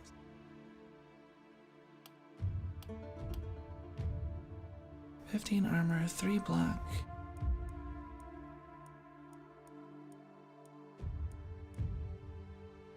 Okay, we can sell this, we can sell this, we can sell this. So 27, 37, 89, 40, 43? Okay, I'm gonna buy a woolen armor.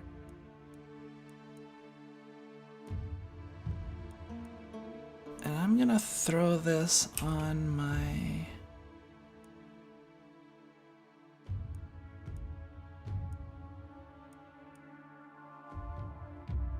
I'm gonna throw this cause they could use more mana.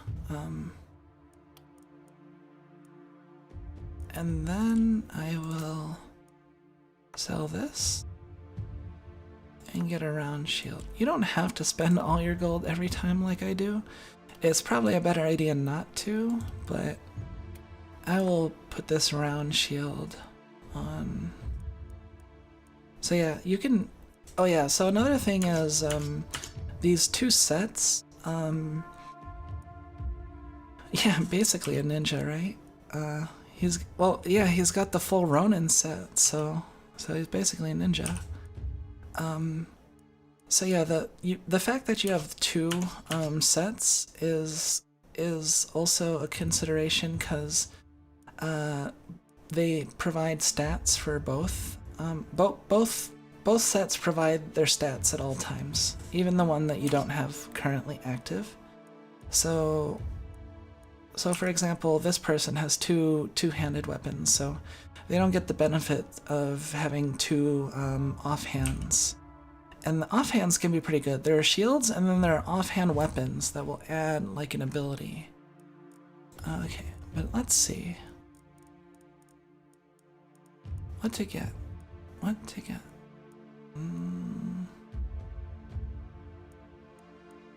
I'm gonna get this because she has no armor. So getting a little bit of a buffer would be good. That's a lot of HP. And that's a lot of mana. Well, I was complaining about your mana, so let's raise that. Yep, and raise your mana regen. That looks a lot better.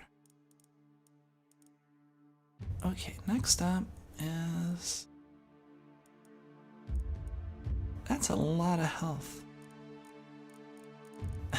Although, if you're at the point where you're taking like health damage, you're in pretty bad shape, so... That's why a move would be really good, but I'm gonna go with mana. And then reliability, healing received. Let's reroll. And let's get the mana regen on this person. Okay. And then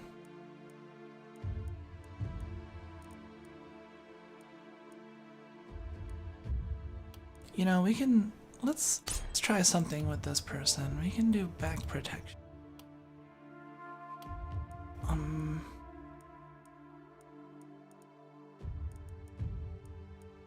And I like this on anyone that is likely to get hit a fair bit. It poisons anyone attacking the character. Okay. So that's pretty much it. So we have one more worker left.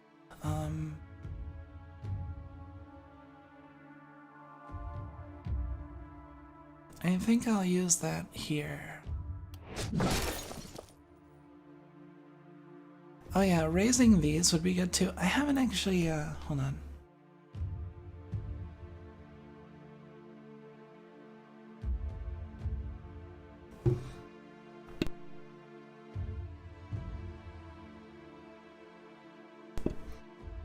Yeah, I really like all the different options. Like it's not, I don't know, it's not like too overwhelming, and there's definitely a lot to go over, but it's also a lot of fun. Ooh, block resistance.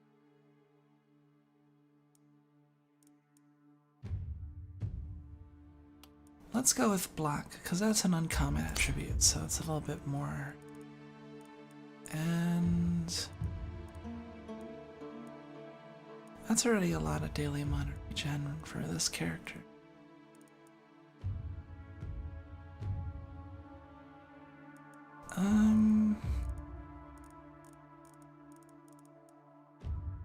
Momentum. Momentum's an interesting ability. I don't have any weapons that use momentum, but if I do get one, I'll explain it more. Basically, for every square you move, you get a bonus based on the momentum value. It's like percentage of the total damage. Okay, I think we're good, pretty much. Okay, let's see. We can probably do at least 1 or 2 more nights. At least 1, but maybe 2. Depends on how fast I go. Okay, so we got 200. Man, they didn't even touch this wall at all. Pretty good, pretty good. Let's go with a stone gate now. And we'll repair this. Upgrade it to a reinforced wooden wall. Let's repair. Okay. And then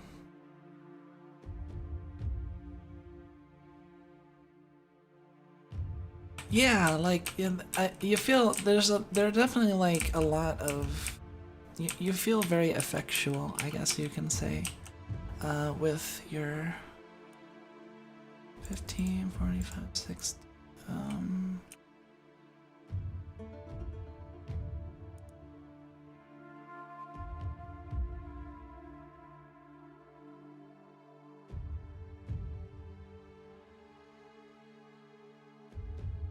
Okay, I think I'm just gonna upgrade these.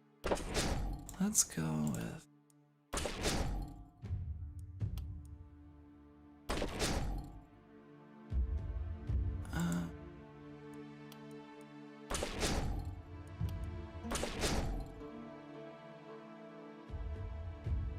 okay. That should be good. So if you noticed, I have options for either like stone or wooden. The advantage of stone is they have way more HP. Like you notice the reinforced wooden wall is 110. This stone wall costs 45 and has 215, so it's like double. Unfortunately, yeah, it comes at the cost of vision. You can't see through these. So it can be good to have like mixed stone and wooden, I find, because you can like go behind the wooden parts and attack without going out of the base, or you can stand on the gate, and then only one enemy can walk up to you. You know.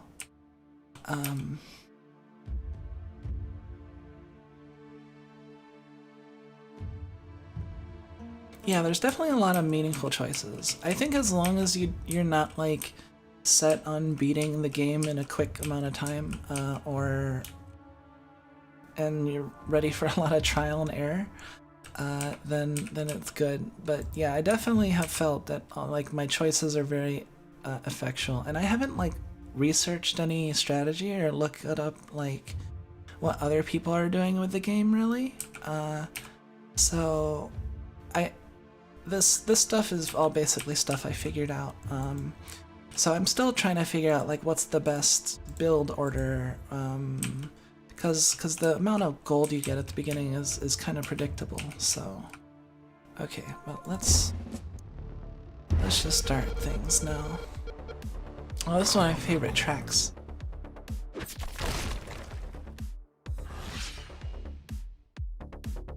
Okay.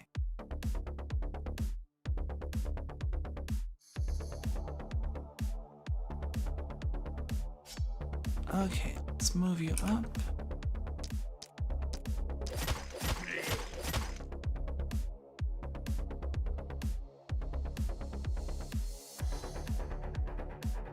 And then let's bonk.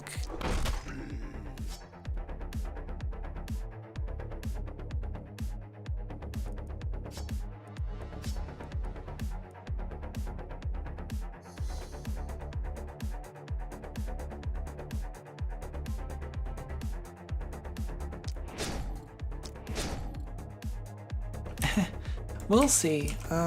Depends on what enemies there are, I think.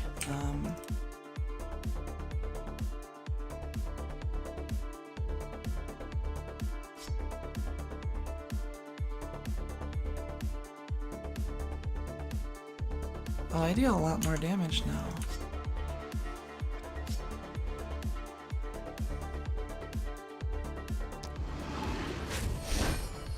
Really? Really? Really? Okay, fuck you. Okay, you're gonna die. You're gonna die in a turn. Really? Okay, I'm just gonna let you... I'm just gonna let these people die. And then... Well, okay, what are you gonna do though with your turn? Let's... I guess let's just make sure that they die on their turn.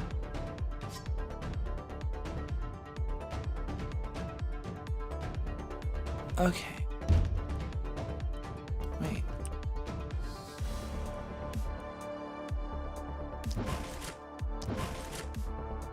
I'm glad I can show off this game and teach people stuff about it, because I've been really enjoying it a lot. So if more people play this game, then that would be great.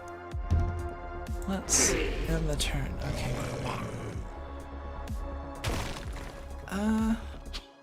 We're on night 4, so we're not really encountering too many crazy...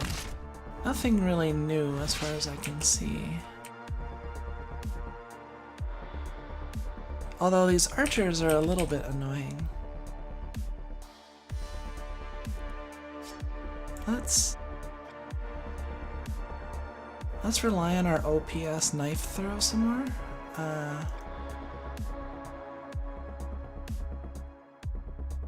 1, 2, 3, 4. 2, 3, 4. Now that's efficiency. Although this fucker, see, look at this guy. This guy's an asshole.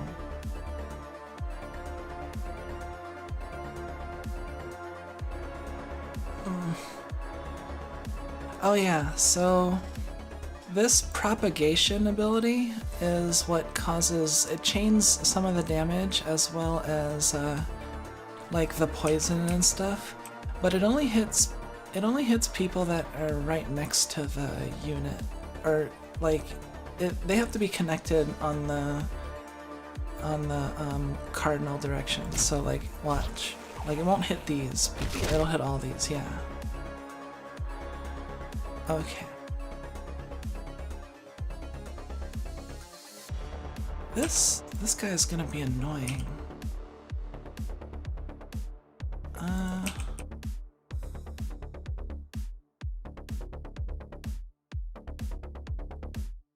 Let's move you back.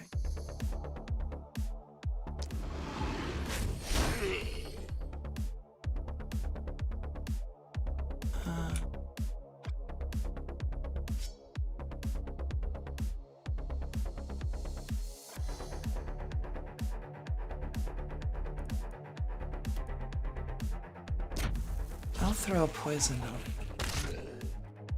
Okay, that's better.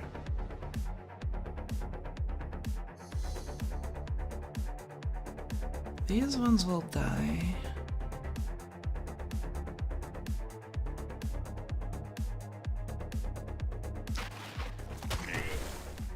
Okay.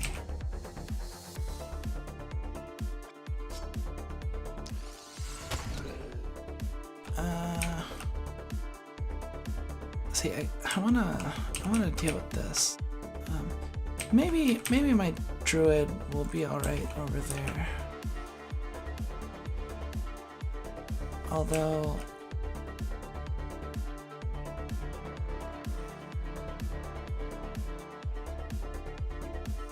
yeah, I gotta just believe he'll be fine.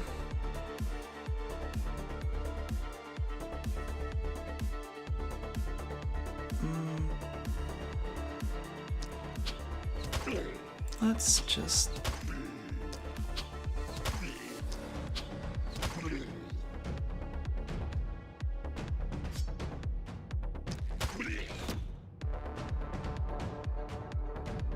move you all the way over here.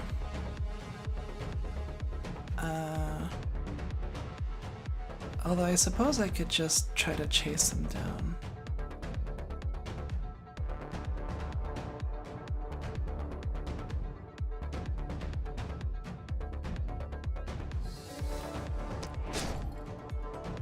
Okay.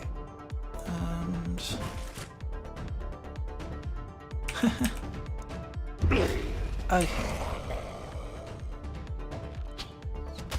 Okay. A little bit.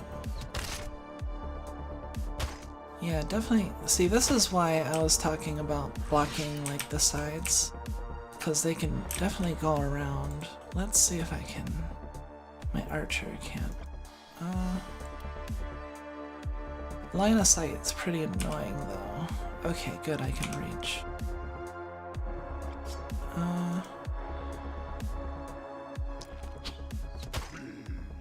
Oh yeah, and as you can see, like, the different effects something can have, like, this precise shot makes up for the low accuracy of range attacks because it has no dodge on it. So it'll hit anyone.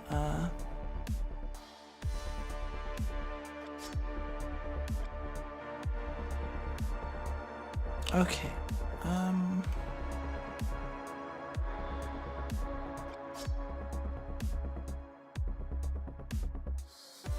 Oh, and this is one of my favorite,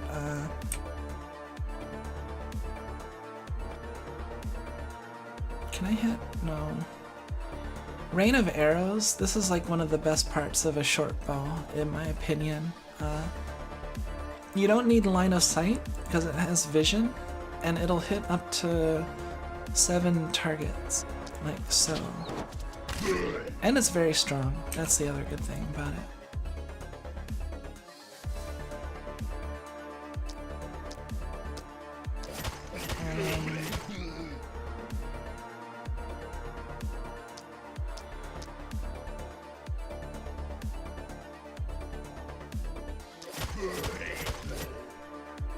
Just wasted an ability there? Okay.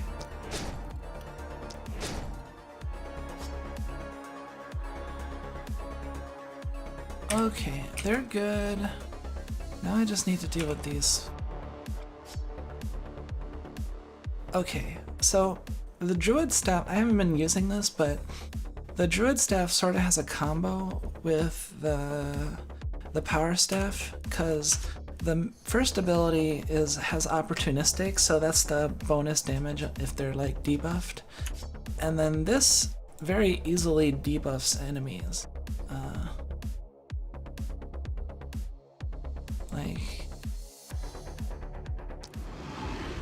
So if you just do that on an empty square to debuff, then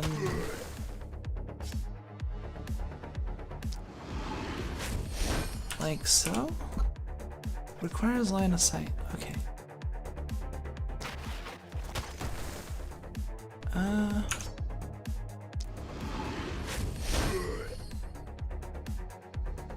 And there's a wing over there.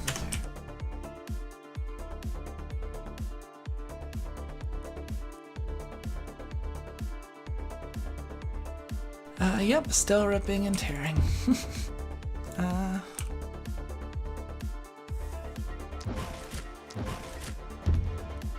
Okay.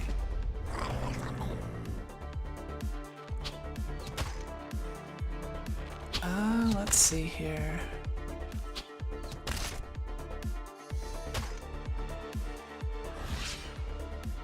Oh, and then as you can see, the main thing you have to worry about is when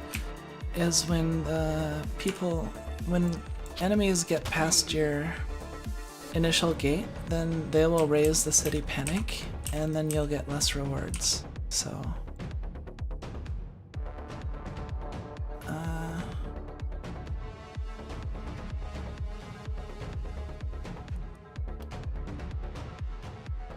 let's do one of these.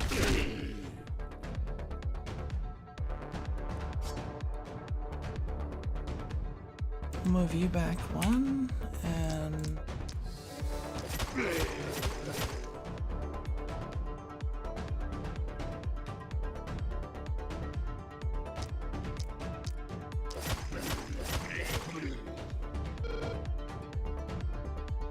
oh, I should have hit that one first.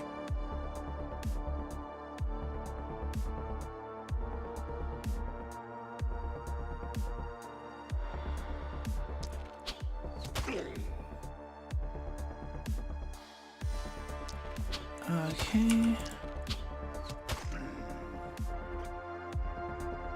And they're both dead.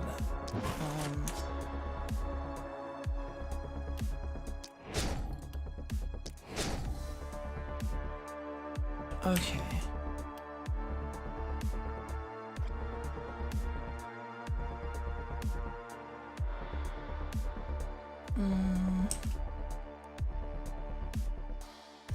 This also has a pretty good opportunistic attack on it. Like if I go like this,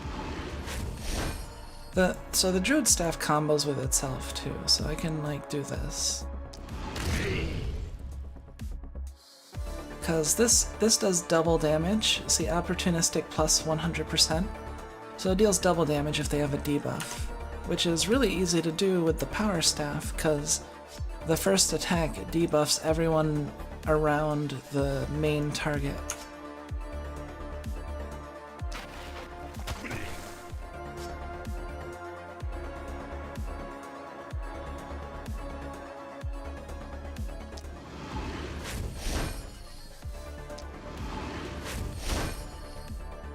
Oh no, so close. Okay. Let's put you back there.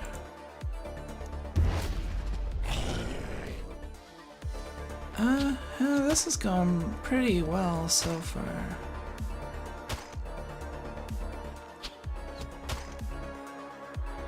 I don't think I've taken any damage yet.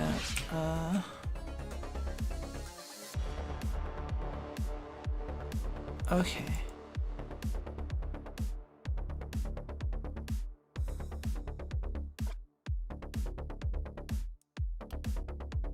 I got all these flyers everywhere.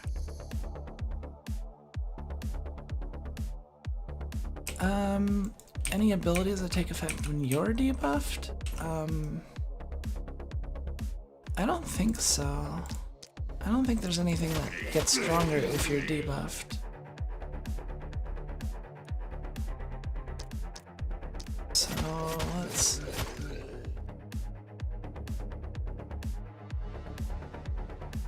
You're poisoned.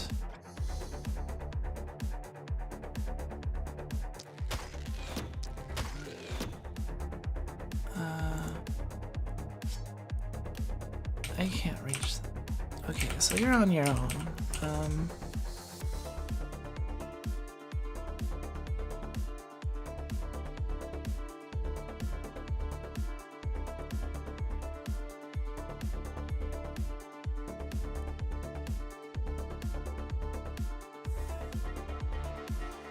Oh, stunning entrance deals that much?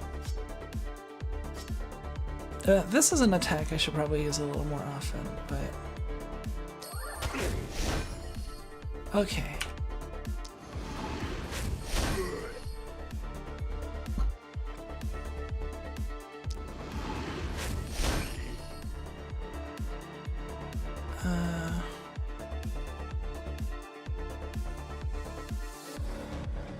Oh, that has that big of a range. So...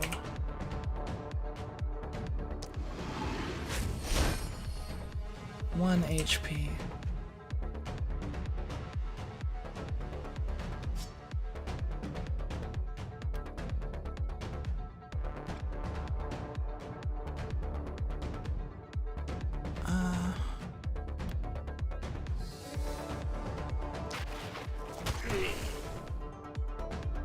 Let's do that.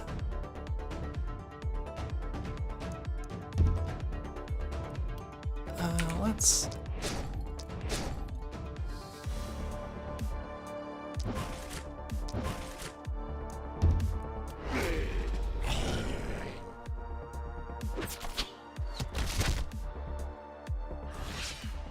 Okay.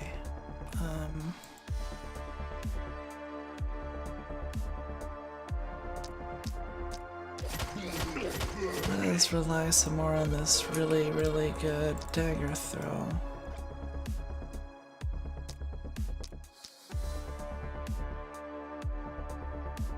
And then I just waste one, because it's still useful even if I don't hit with everything.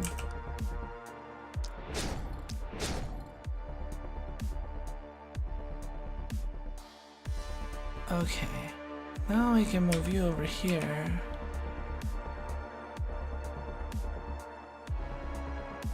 And... oh, out of range. Oh. I wanna go. The only thing I've noticed is that I think would be kinda cool if you could do is, if you could rotate the... If you could rotate, like see how it automatically turns based on the direction? But I find it a little bit weird when it comes to these ones, which should be like right in the middle, but see, it defaults to one direction over another, right? Even though it could be either way. So yeah, that's just one minor thing that I thought. So let's...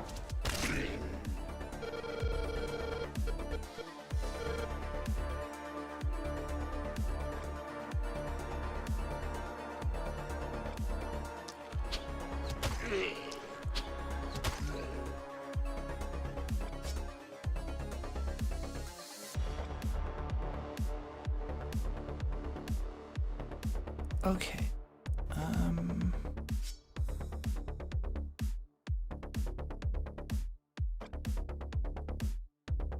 Yeah, orientation shift would be very good, I think.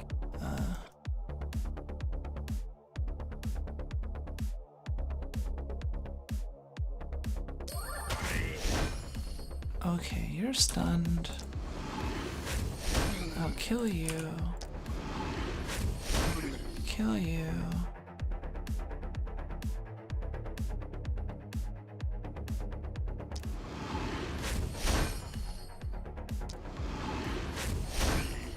Yeah, the fact you can't rotate the buildings either is kind of weird.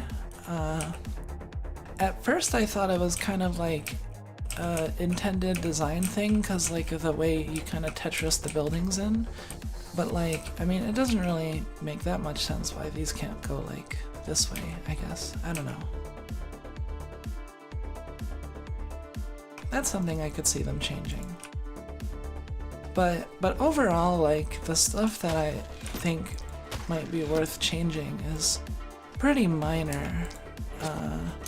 Like I've been trying to remember my criticism. Actually, I should start writing some of these down, because I do want to help with the early access stuff. So if I can the building rotation.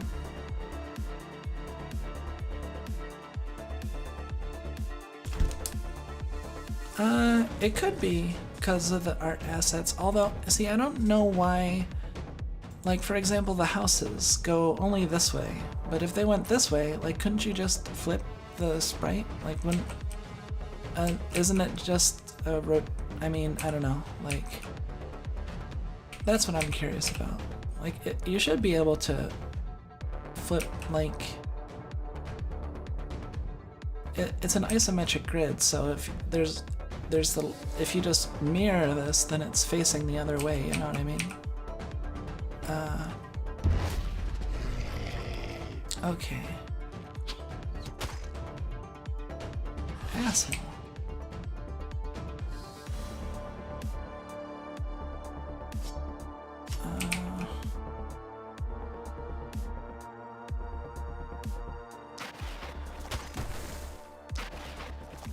Let's wait. Dodged.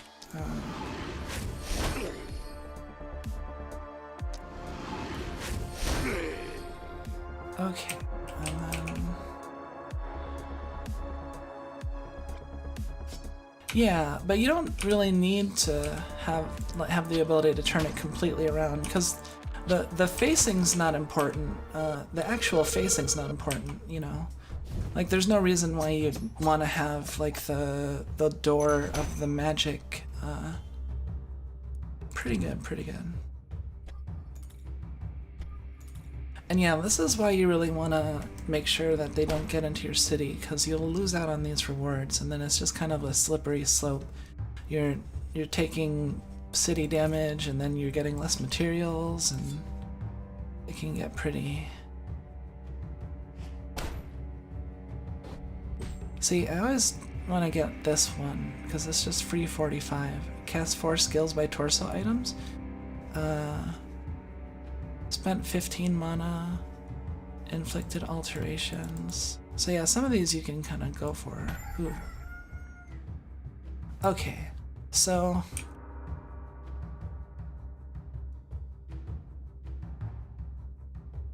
So this is, at this point, well, okay, first let's check the shop real quick to see if there's anything really, really good. Rusty two-handed sword. X. Reinforced. Worn greaves. Okay, everyone has really good pants.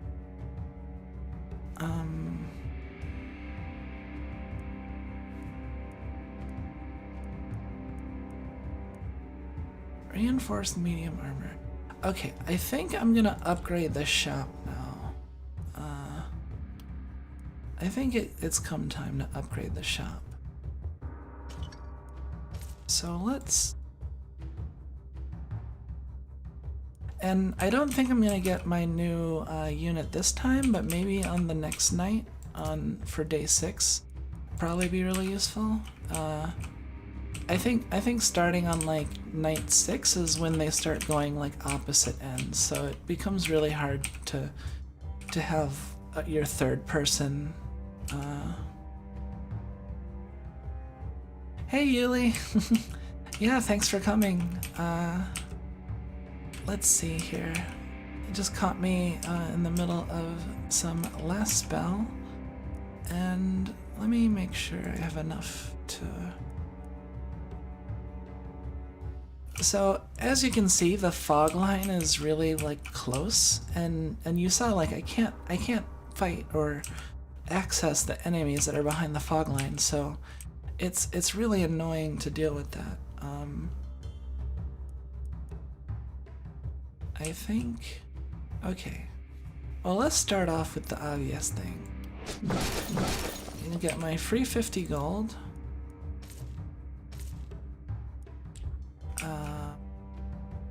Let's upgrade the shop. Okay. So, here we go. Ooh, poison damage.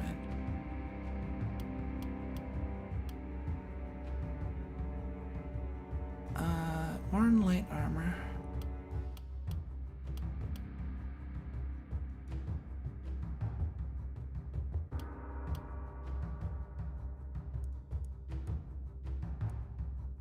Cultist pant. Reinforced light armor 2. Okay.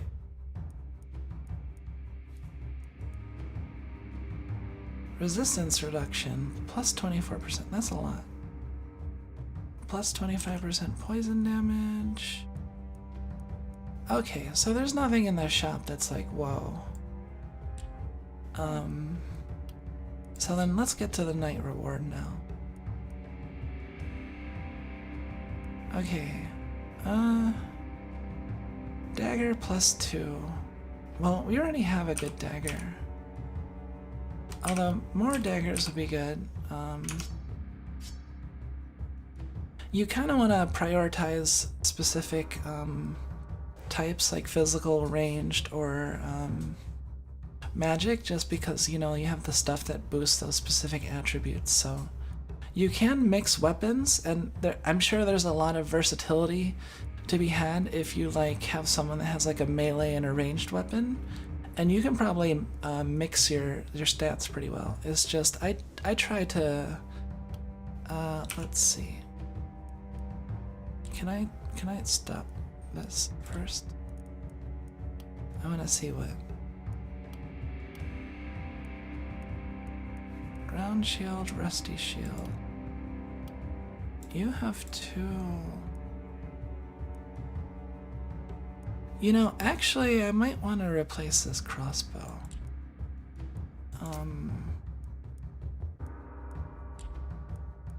But first, let's put this seer building. Okay, so as you can see, it shows what enemies. Here's a criticism that I kind of have, is that there's no like stats or anything. You can't see. You can see what you have to be able to visually identify them. And if there's new enemies you've never seen before, even if you get these revealed, like you still will have no idea what they are. So you unlock the Guess Who ability. It reveals the full list. Now, once you've started learning the different enemies, the full list would be pretty useful, because you can determine like, oh, well, this night we're getting like those guys that have like 50 blocks, so we want to make sure to have block reduction stuff. So this is the real important one for the seer, I think, and I think is why like you kind of need to build it after by like today or so, because you can push the fog line back. See, and you know, they'll just give me more targets, and it'll make things a lot easier. So what's this? Oh, reveals the ratio per direction of incoming enemies. Only useful when dealing with several directions. So I haven't found a case where this is useful yet. Every time I use it, it always has like the same proportion. So I'm guessing if they're coming from like 3 directions or more, then the ratio would be useful. But for now, it's not really that important. Okay, so let's use a worker here and a worker here. And okay. so we got this iron shield. Let's go with the iron shield. That's better than what we have. And then the armor maker.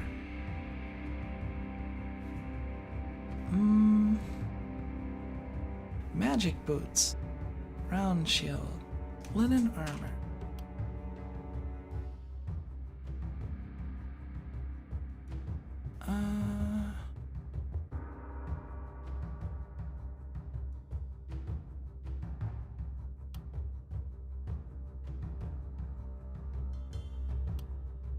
Is this really good? No, I guess not. And everyone has awesome pants. Let's just go with the shield again. And then what's that? Okay. Wands are pretty good. They're good, like offhand kinda, if you have like a really good primary weapon, because these can transfer like ability points with this transfer ability right here, which can come in handy. But maybe I want this. I think I'm gonna go for this. I can sell it for the most, so even if I don't use it. And then I got one more use. There was nothing I wanted from here, right? Okay. Okay.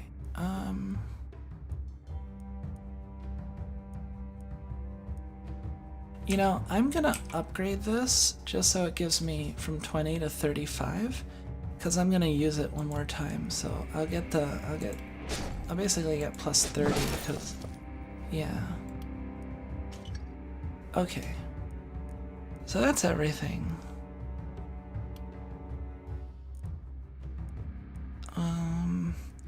Now let's do the level up stuff.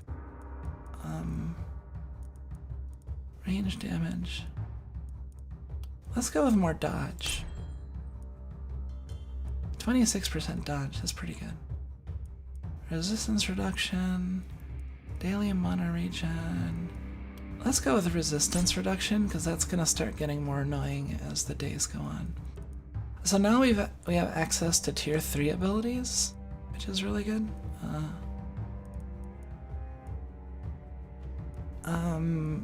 Okay, so this is really good right here.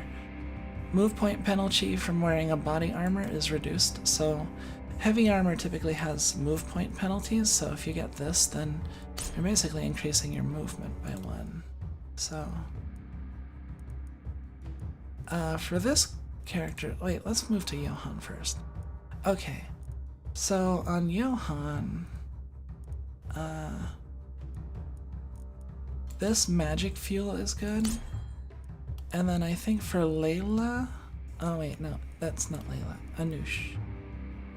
I'm gonna get this patient. So this can store a few unused action points and move points. As you could see, like moving around, like that would be useful if I don't use all my move points and I'm moving around, because this is my range person, so they're gonna be going between both sides. So having that would be useful. And then physical damage 10%.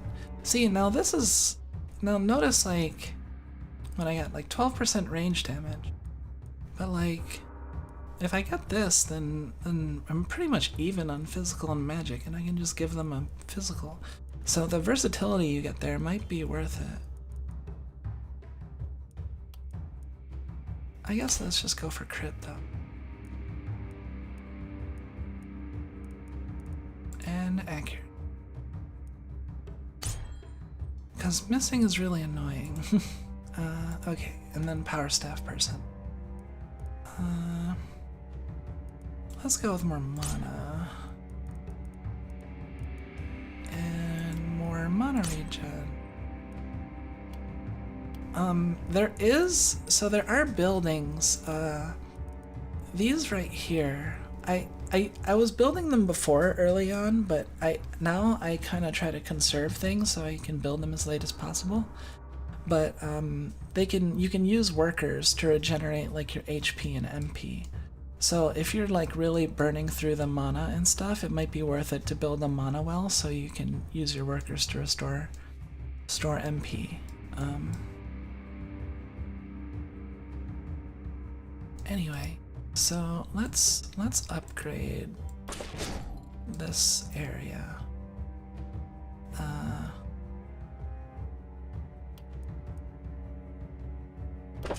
We can put those 15, 30, 40, 60, 75.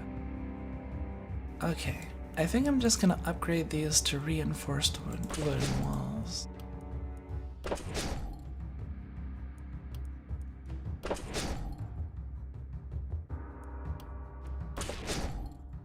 I think I have enough.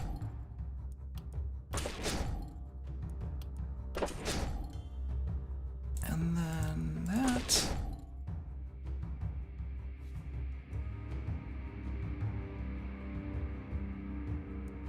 And let's repair this and then put the gate. Let's put a stone gate there. And let's put one over on this far end. Okay. Okay, that should be enough. And then we should check. We got a lot of tainted essence. Oh, we're at 2.5 hours already? Okay.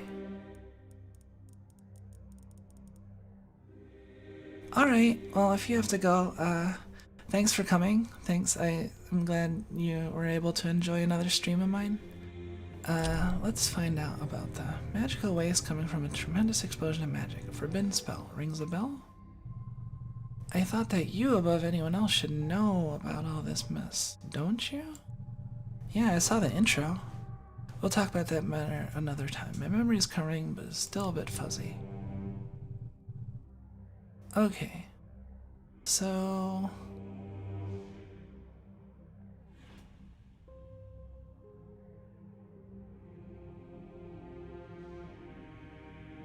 I think, so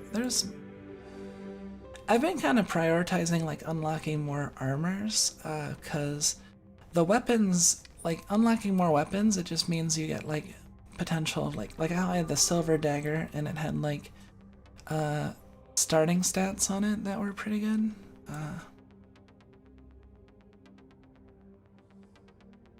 Take care, Batman. Let's see.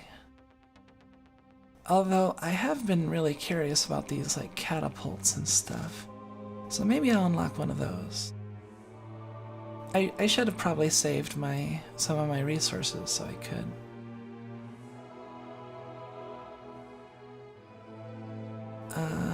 Let's see.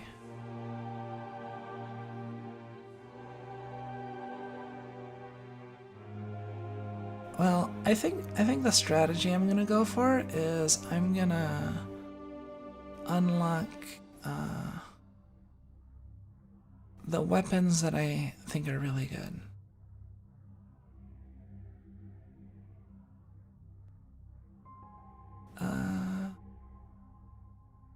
Hand crossbow. Or maybe I should,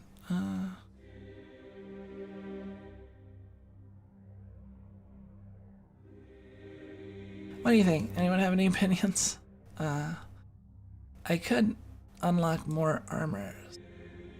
You know, the new armors I've been getting are really good, so let's unlock those. And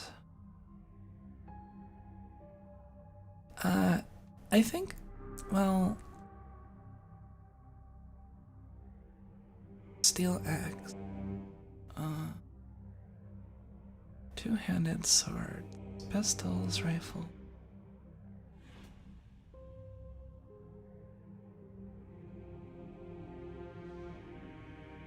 Okay, let's get the more hand crossbow, and then the more hammer. Okay, you want to say something?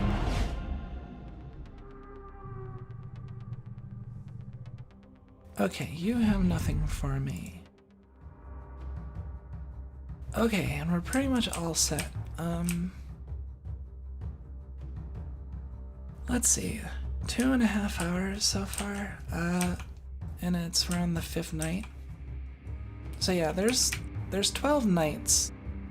I don't think I'm gonna be able to make it. I mean, I've been doing pretty well so far, but like, night 6 and 7 are pretty ridiculous. It ramps up like a lot. I probably will not, if I had to make a guess, I will probably not have a ton of trouble on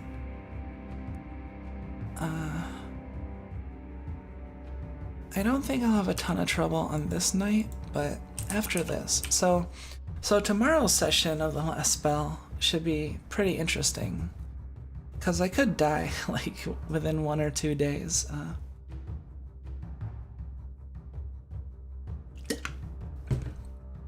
1 or 2 days following that. So let's see. Let's put you...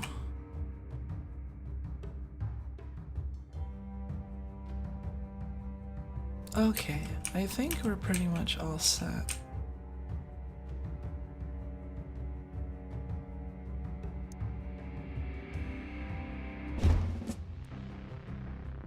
Yeah, I think let's just do it.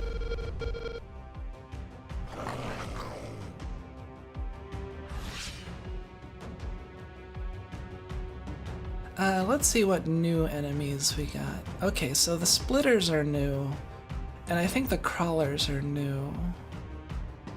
So these splitters have a lot of HP, 230, and they have 10 block, and 5% resistance, so they're pretty strong. Stronger than my daggers? We'll see.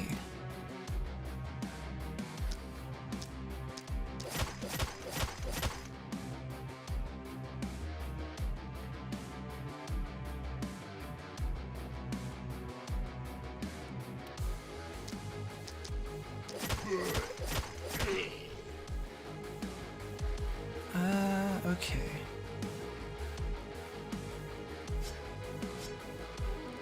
You know, putting like it might not be a bad idea to replace the hammer, since the dagger is doing so well for me. Replace it with another range option that I can just kind of pew-pew with my remaining... Okay.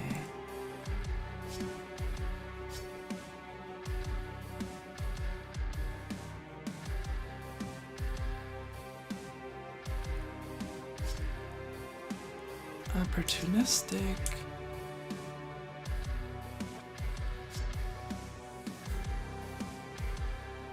Okay, let's kill these.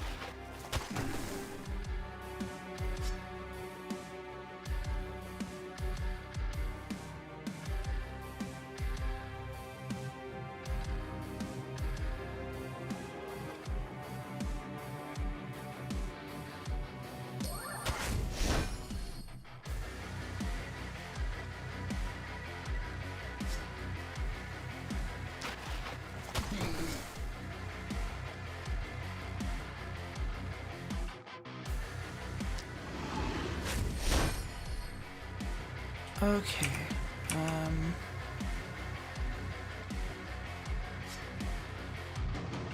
alright, I still have one more person that can do stuff. Okay, now let's throw you behind here, and...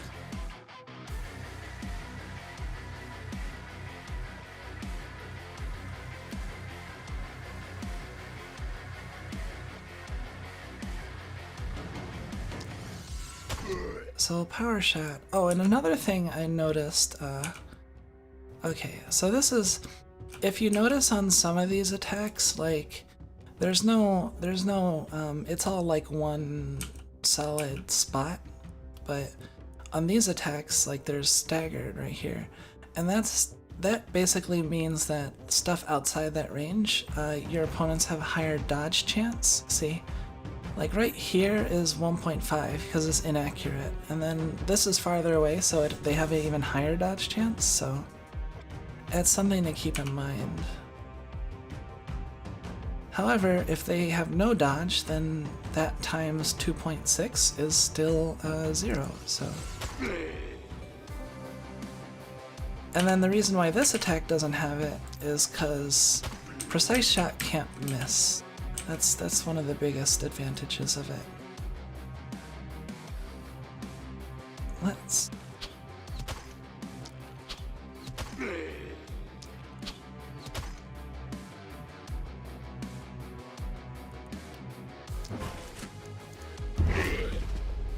Okay. Well, that's a lot. Okay, so these are some more new enemies. Oh wow, that dealt damage straight to my HP. Oh yeah, so you can actually see, like, what their attacks are, see? Like, you look... If you click on them, it'll give a little, description and their abilities. So, like, as you can see, this person has Impale, which has armor piercing. So that's something to keep in mind. Plus, if you notice, they have stun resist 50% and 200 armor and 100 defense. So they're pretty bulky.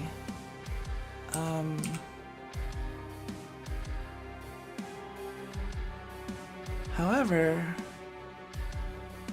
so actually having a hand crossbow here would have been nice. Well, let's... Okay.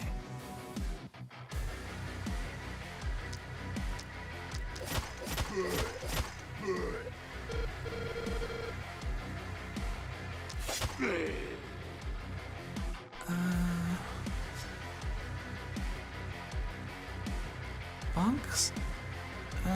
That bonk's not gonna kill you, though. That's bonk. 10. Okay.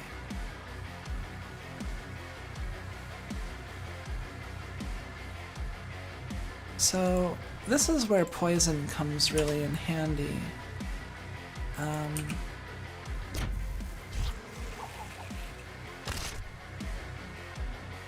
So 40, 80, okay. Okay, so they have 80 poison, they'll die in like a turn. These will die.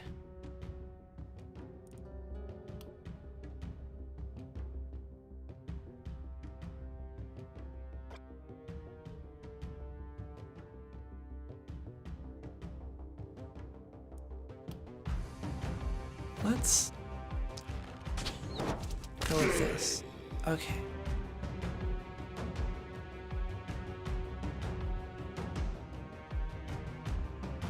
Oh, so these guys look like those runners that we were seeing earlier. Like, these guys are really weak, but then these are actually pretty strong. Like, they look similar, right? They have that split mask thing going. But as you can see, they're pretty different. Like, these crawlers are way more stronger. I haven't unlocked any sort of Monsterpedia yet, but I'm sure there is one.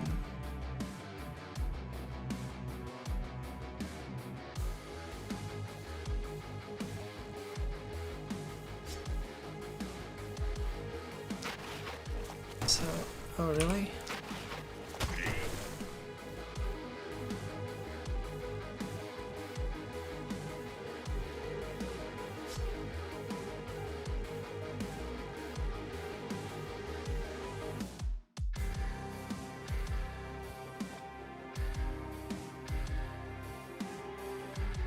Let's...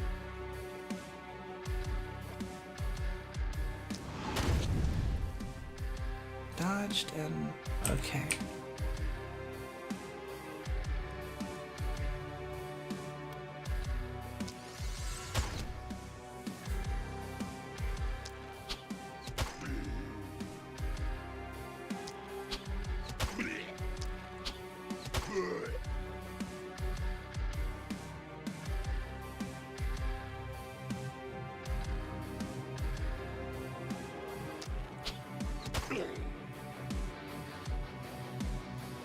Let's move you back here.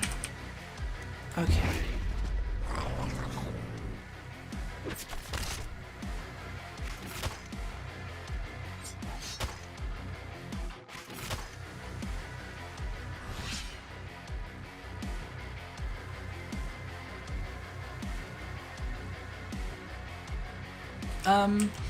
Yeah, the main thing that makes it more complicated, is just due to the fact that, like, your stats can affect how much damage you deal by a lot.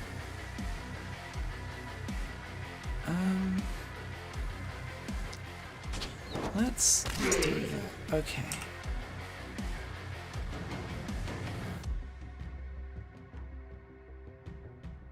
Okay, so you're pretty surrounded. That's gonna die. I'll bonk this. No, wait. I need to remember the second attack. So this crush ability deals double damage if there is opportunistic. So yeah. So that's another advantage to having the thing that like poisons people on my melee attacks.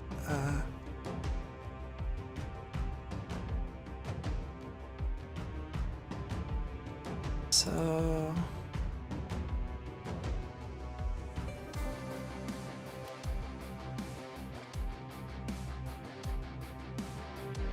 let's use our hammer attack. Okay, stun these guys.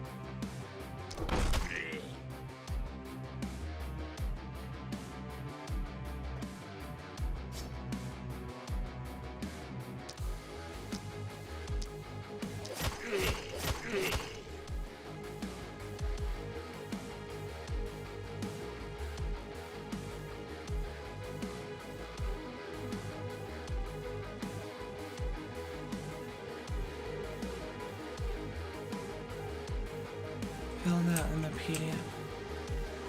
Oh, yeah. I mean, that would be interesting, but at the same time, like, I mean, at that point, maybe you should just play the game, because you'll be unlocking stuff at the same time, you know? No block. Okay, so you're dead.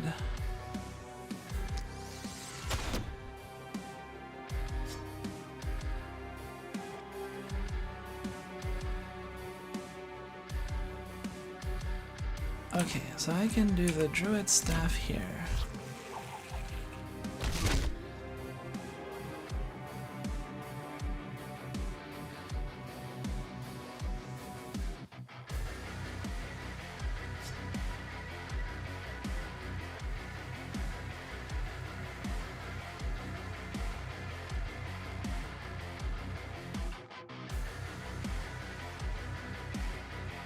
Okay, so I'm gonna use this.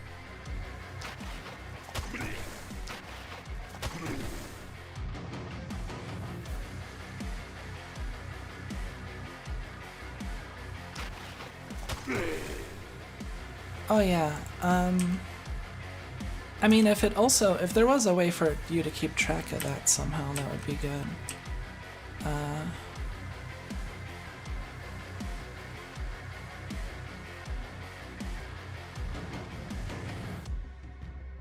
Let's do a power shot. I'm lucky that hit.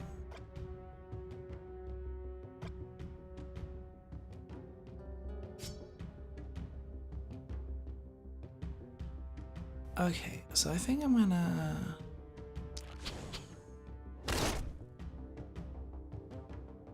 Wow, these guys can move a lot. They have -3 move points. Oh yeah, another thing to note is that enemies and allies lose move points if they're damaged. So see how these have like the wound -1 move points? It's because they're at like roughly half HP. So that is something to keep in mind. If you get damaged, then you will not be able to move as much, which makes sense.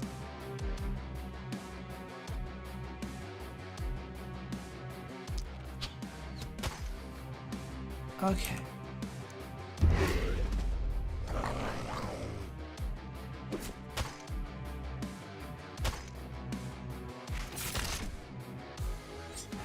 And see, this is where it starts getting pretty... Oh, what? Where'd you come from?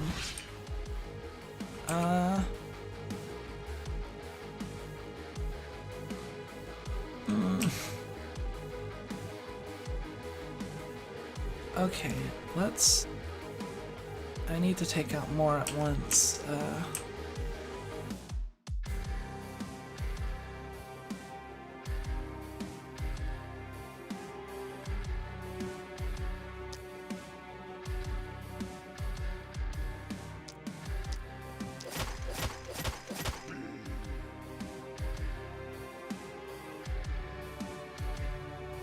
Okay,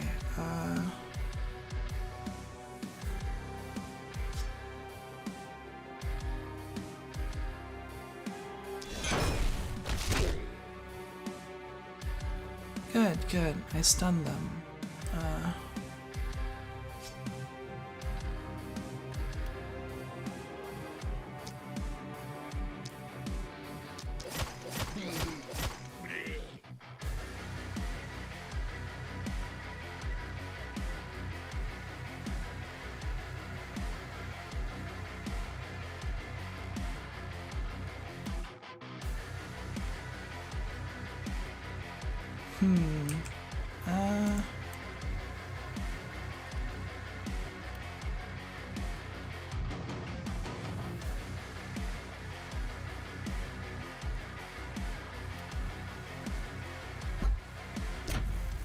Okay, let's put more poison.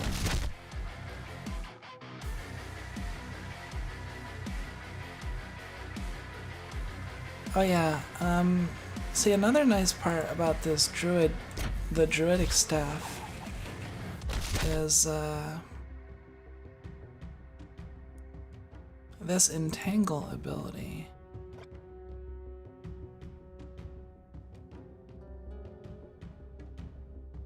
So you can just do this, and suddenly they can't really move. So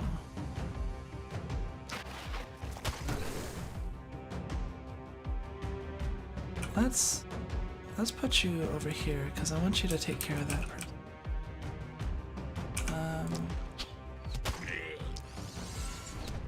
Dodged.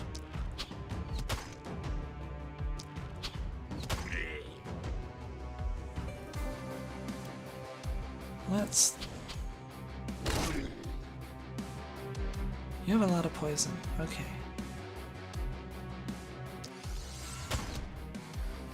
Okay.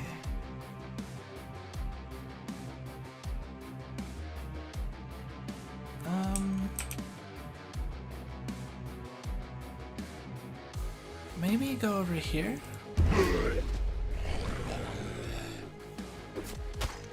Yeah, it really messed with me one time when I was like, I just took a bunch of damage and then suddenly my guy couldn't really move anywhere.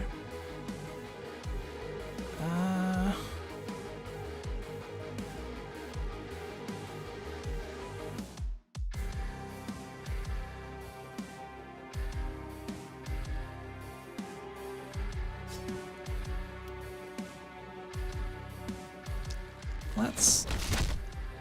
Really?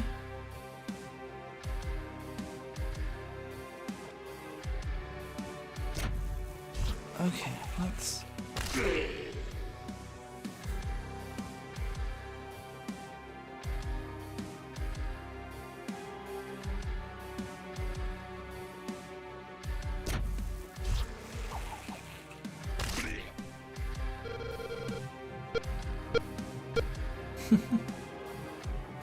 Okay, let's dodge.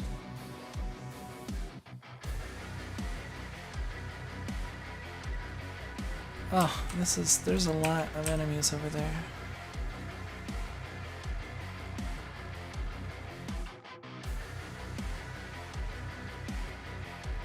I think if I go here though, and I do like... one of these. Yeah, that should be good.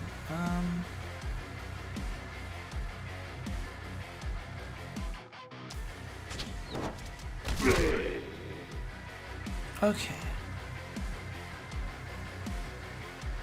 44% dodge.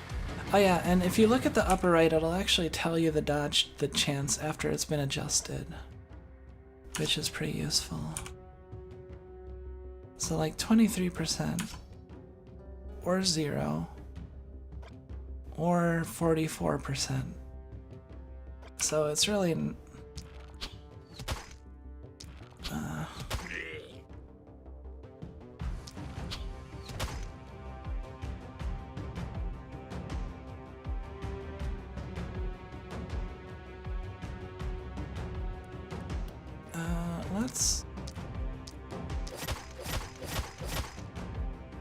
let's go with our OP dagger throwing ability. Ah, these guys are annoying.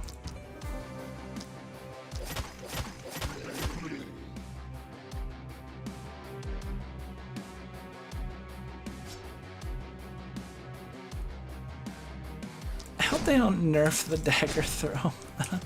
Well, I mean, I have a lot of stuff buffing it too. The physical damage, the fact that it has plus poison damage, yeah. 1%.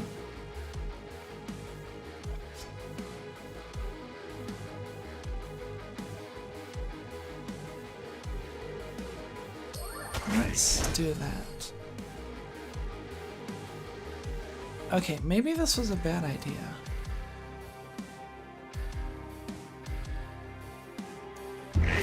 Famous last words. Okay. Ugh. Yeah, that definitely was a bad idea.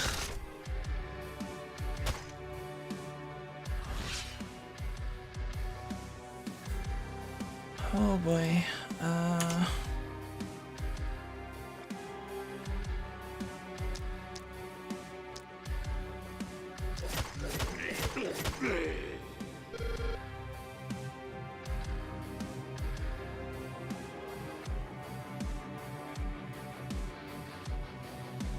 Perforate. You know, I might be able to kill them in one hit. Yeah.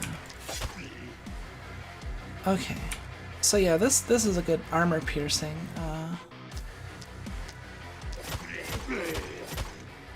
Okay. Okay, you really need to go over here.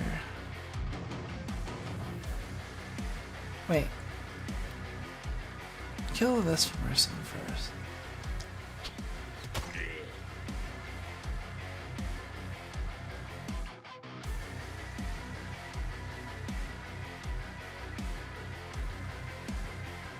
And then...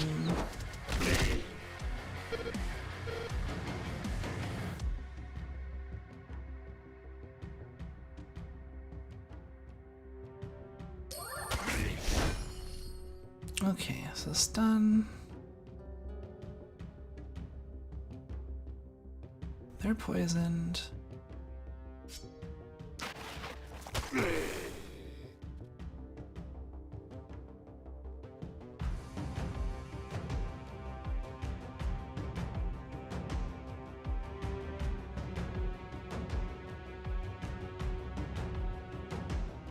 You still have actions.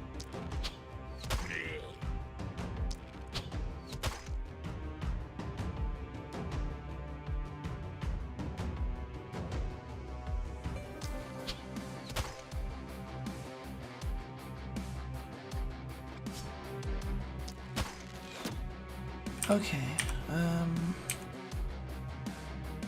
so those guys I don't have to worry about anymore.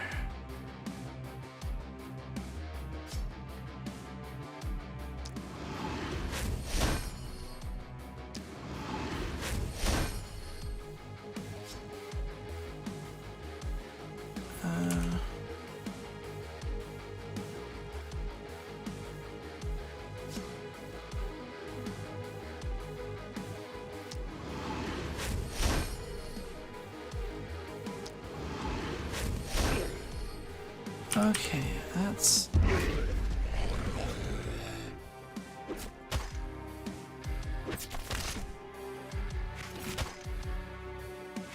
Oh, jeez. There's a guy over here. At least they're attacking the wall and not just trying to go in my base.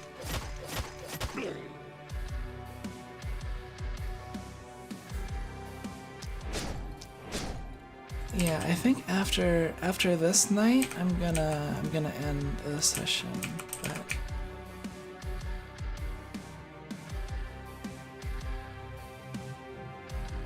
pretty good progress, I think.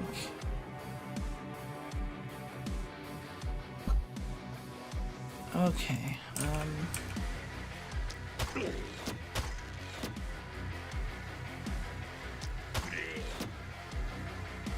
Oh, I'm using the wrong thing.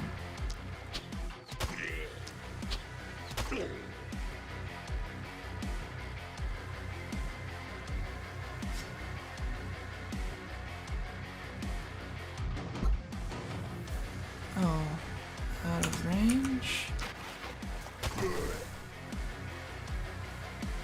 Okay, I think literally the only enemy is that one way over there.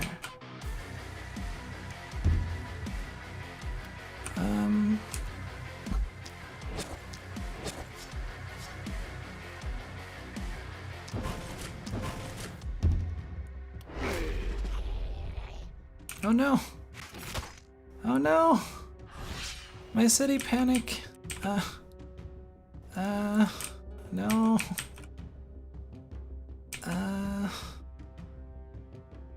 Asshole. Wait, Can I reach? The problem is I don't think I have line of sight at all. Nope. Okay, I have one shot. Nope. Nope. Nope, I'm boned.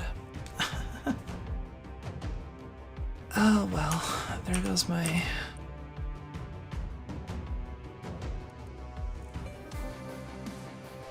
There are some abilities that would be really useful. There are mobility-like abilities that you can just like teleport places and spend mana.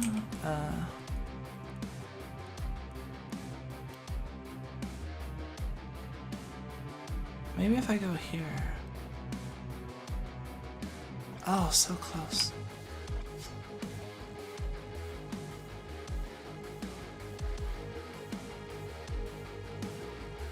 So if I do this, I'll probably destroy the building. Fuck it.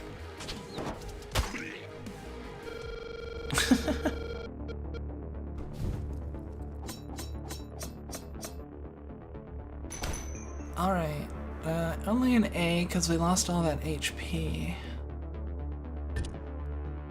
But we did manage to avoid city panic and get our full item.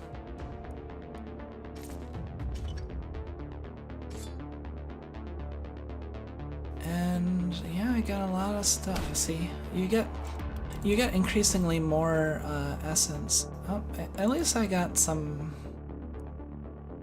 Inflicted poison on 25 enemies. Hero lost 60 health.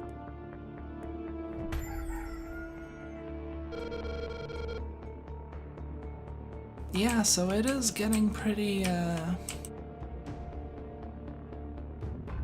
wonder if I should do my town stuff now or save it for the beginning of next session, perhaps. Cause I think this is the last night, yeah. Well, we can do a little bit of town stuff. Let's just grab this. And then, oh yeah, and another nice thing about this game is that it's, you have the Okay, so the fact that these are almost destroyed doesn't actually matter because it doesn't affect my scavenging abilities. So the fact that I did that was actually probably a good idea, since I saved my night reward. Ooh, look at that sword. +1 skill range. That's a cool sword. I kind of want it. Let's see what the night reward is, though. Oh, rusty two-handed sword +3. Light armor +2. Warm pants +2. 17. Let's go with rusty. So, as you can see, I'm getting close to... I'm at 243. So... Oh, and see, this is the night that I probably really want to get new, I probably want to get another, person, because notice they're coming from, like, opposite ends. So it'll be pretty difficult for my range person to go between both. And if I have a second person, then 2 on each side is pretty good, So I'm gonna definitely want to do this. So I'll just do the stuff that's really obvious. There's that. That stuff, I think I'll hold off and think about it. 110, 30. So yeah, one last thing I want to say is the thing that it took me a little bit to realize is that you have, like, all your buildings have actions you can do with them here. But, like, you know, the stuff like the shop, like upgrading item level, and even the houses, you can increase your workers by 1. Do note that some of these are not worth it early on, like this house expansion, increase your workers by 1. It costs 55, but cost to build a house is 55. You have a limit of six houses, but before you've hit that limit, there's no point to, like, buy the house expansions. See, unless you're, like, trying to save space, and I haven't really encountered the need to save space that much. So yeah, I got a lot of materials. Let's see, warp gate. And actually, I do have these warp gates. Hero standing on the warp gate can warp instantly to another warp gate. So if I put... It does cost 2 mana though, so I could put, like, warp gates on either space. Yeah, it is kind of a space thing. It's... I think once you clear out, like, the ruins, because the ruins take up space that you could spend building other stuff. But once you take out the ruins, I think there's plenty of space. Although you do have to Tetris things in a little bit, see? Like for example here. And then notice it takes up all of this. So you need the spots for the building and then the areas directly surrounding the building. So that is where you have to kind of keep it in mind what you can sandwich in there, because, like, for example, if I put a house here, then I could put another house here, I suppose, like, no, well, actually, I don't know. No, you should be able to put 2 houses like this, because there's space between them. But, like, depending on where you put them, like, notice if I put one here, then I only have, like, that 1 square. Which, there are certain things that only take 1 square, like the mana wells is a single square. Yeah, but anyway, yeah, I think I'm gonna stop here and pick up. So I'll finish the town stuff at the start of next session, and then we'll move on to night 6. So we did 5 nights today, and 5 nights in 3 hours, so that gives you an idea of how long the game can go. Like, even if you're, like, trying to beat it, like, there's 12 nights in total to beat the game. I've never gotten past night 7. I just got overwhelmed, like, when I hit, like, night 7, which is kind of it's kind of ridiculous how much it ramps up with certain enemies. Like there are certain enemies that like are just huge with lots of HP and defense and all that, and probably require. I'm probably when you reach to like night 7 and 8 is when you really need to start having like the specific strategies to combat the waves, and then that's where knowing what's gonna be there really helps. So yeah, but here's the inn, so like I can build that later and then I'll show you. Yeah, although I might build another gold mine, but yeah, anyway, we'll figure that out next time. Have a little bit to do so we don't just jump right into battle next time.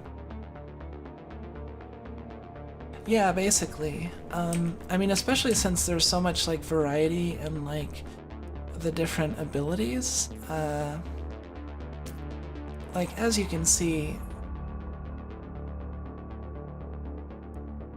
like for example, like the hand crossbow is a pretty good utility item because the quick shot has multi-hit, so you can like finish off weak enemies, and then it has a poison.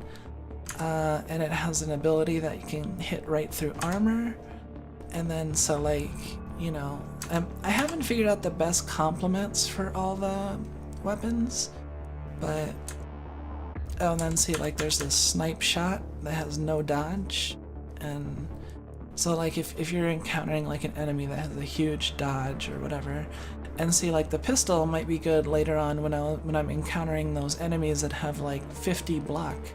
Because they just subtract 50 from all the damage they take. So the pistol could probably do pretty well just shooting them up, you know? So yeah, that's the last spell. My second session of the last spell. Yeah, there's definitely a lot of wiggle room. And yeah, it does still demand like later on that you have to adapt, and it doesn't seem like I haven't figured out any like one OP strategy either, or OP weapons. They all seem to have their uses one way or another, so that's another thing that's kind of exciting, is that like I don't even know if I've unlocked all the weapons yet. I might have all the weapons, or maybe most of them, but this is like, yeah, roughly like 15 or so weapons. Yeah, some kind of encyclopedia I think would be good. Like, let's go to the... Wait, how to play? Okay. No. And that pretty much explains like everything, really. Okay, progress will be saved. I'm always glad when a roguelite like reassures you when you leave, because yeah, so if there was, I don't know if I'll have to write that down, like a bestiary, or like some sort of encyclopedia would be nice. So building, so right now I've noted like building rotation, bestiary, encyclopedia, what else would be good?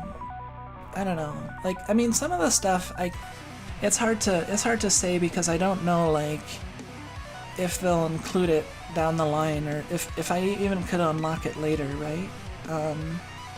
There might already be like some kind of bestiary or encyclopedia that I just haven't gotten to yet, so we'll find out as I keep going. Hopefully, I'm really hoping next time I'll be able to make it past night 8, because you unlock this entirely new feature called traps. So I think that's where it starts becoming a little more like tower defense, especially when you have like the cannons and the ballista and all that. Then you can really start, like, there's definitely a lot more to the defense than just building like walls, but I haven't really unlocked all those different ways. And then, you know, once I unlock those, I might decide, oh, well, maybe the Scavengers Camp to get more materials is a better investment early on, stuff like that. So, always adapting. There's always a lot to learn. So, I really love this sort of game. So, I mean, I haven't, and I don't really feel bad like playing it a bunch between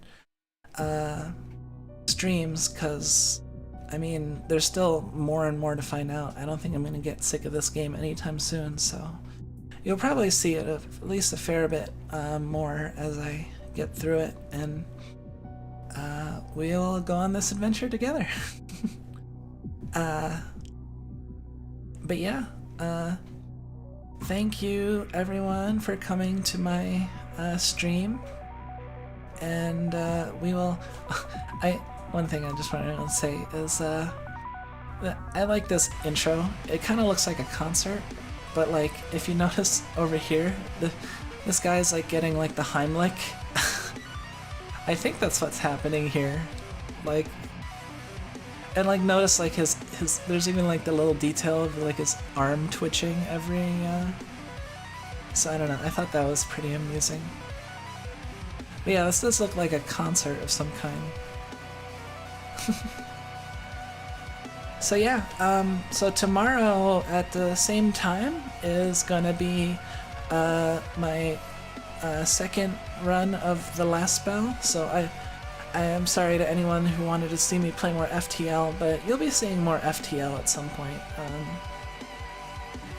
I mean, I don't know, like, I don't know. For now, like, I'm gonna be playing probably a lot of last spell in my flex slots, in my Metroid, or not my Metroid, in my roguelite slots, like the Tuesday and Wednesday, today and tomorrow. But once I get farther, you know, more played out this game, then I'll probably move on to like other roguelites gradually. Though, I mean, the nice part about roguelites is you can kind of come back to them at any time, I think. Especially if you haven't unlocked everything. Then definitely, like, there's more to come back to. Like, I mean, I've been playing, like, Dead Cells for forever, and there's still a few things I haven't unlocked, so, and still more to do, so. Even though I haven't played that, and, like, I haven't played it since my debut, pretty much, but, you know, if I decide to come back to it at any point, it'll be there. That's one of the nice things of roguelites. Yeah, I think there's a lot of like cute stuff to this game. It's cute, but like it's not like overly cutesy that like kind of detracts from the seriousness, I feel. And it's not like especially spooky or scary. I'm kind of a wimp, and I'm not very good at maybe I should go to Zatsudan instead of sitting on those. It's kind of an intense song.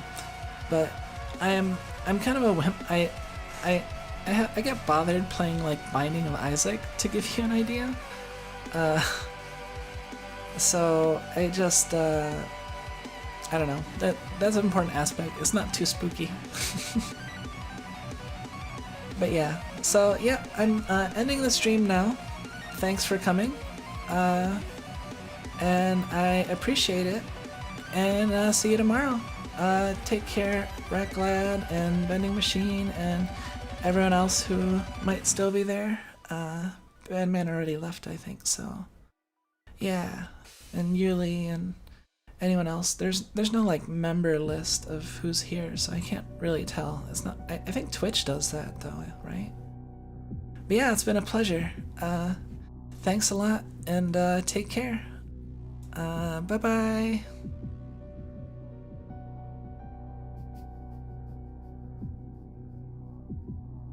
Yep, see you tomorrow. Take care. Bye-bye.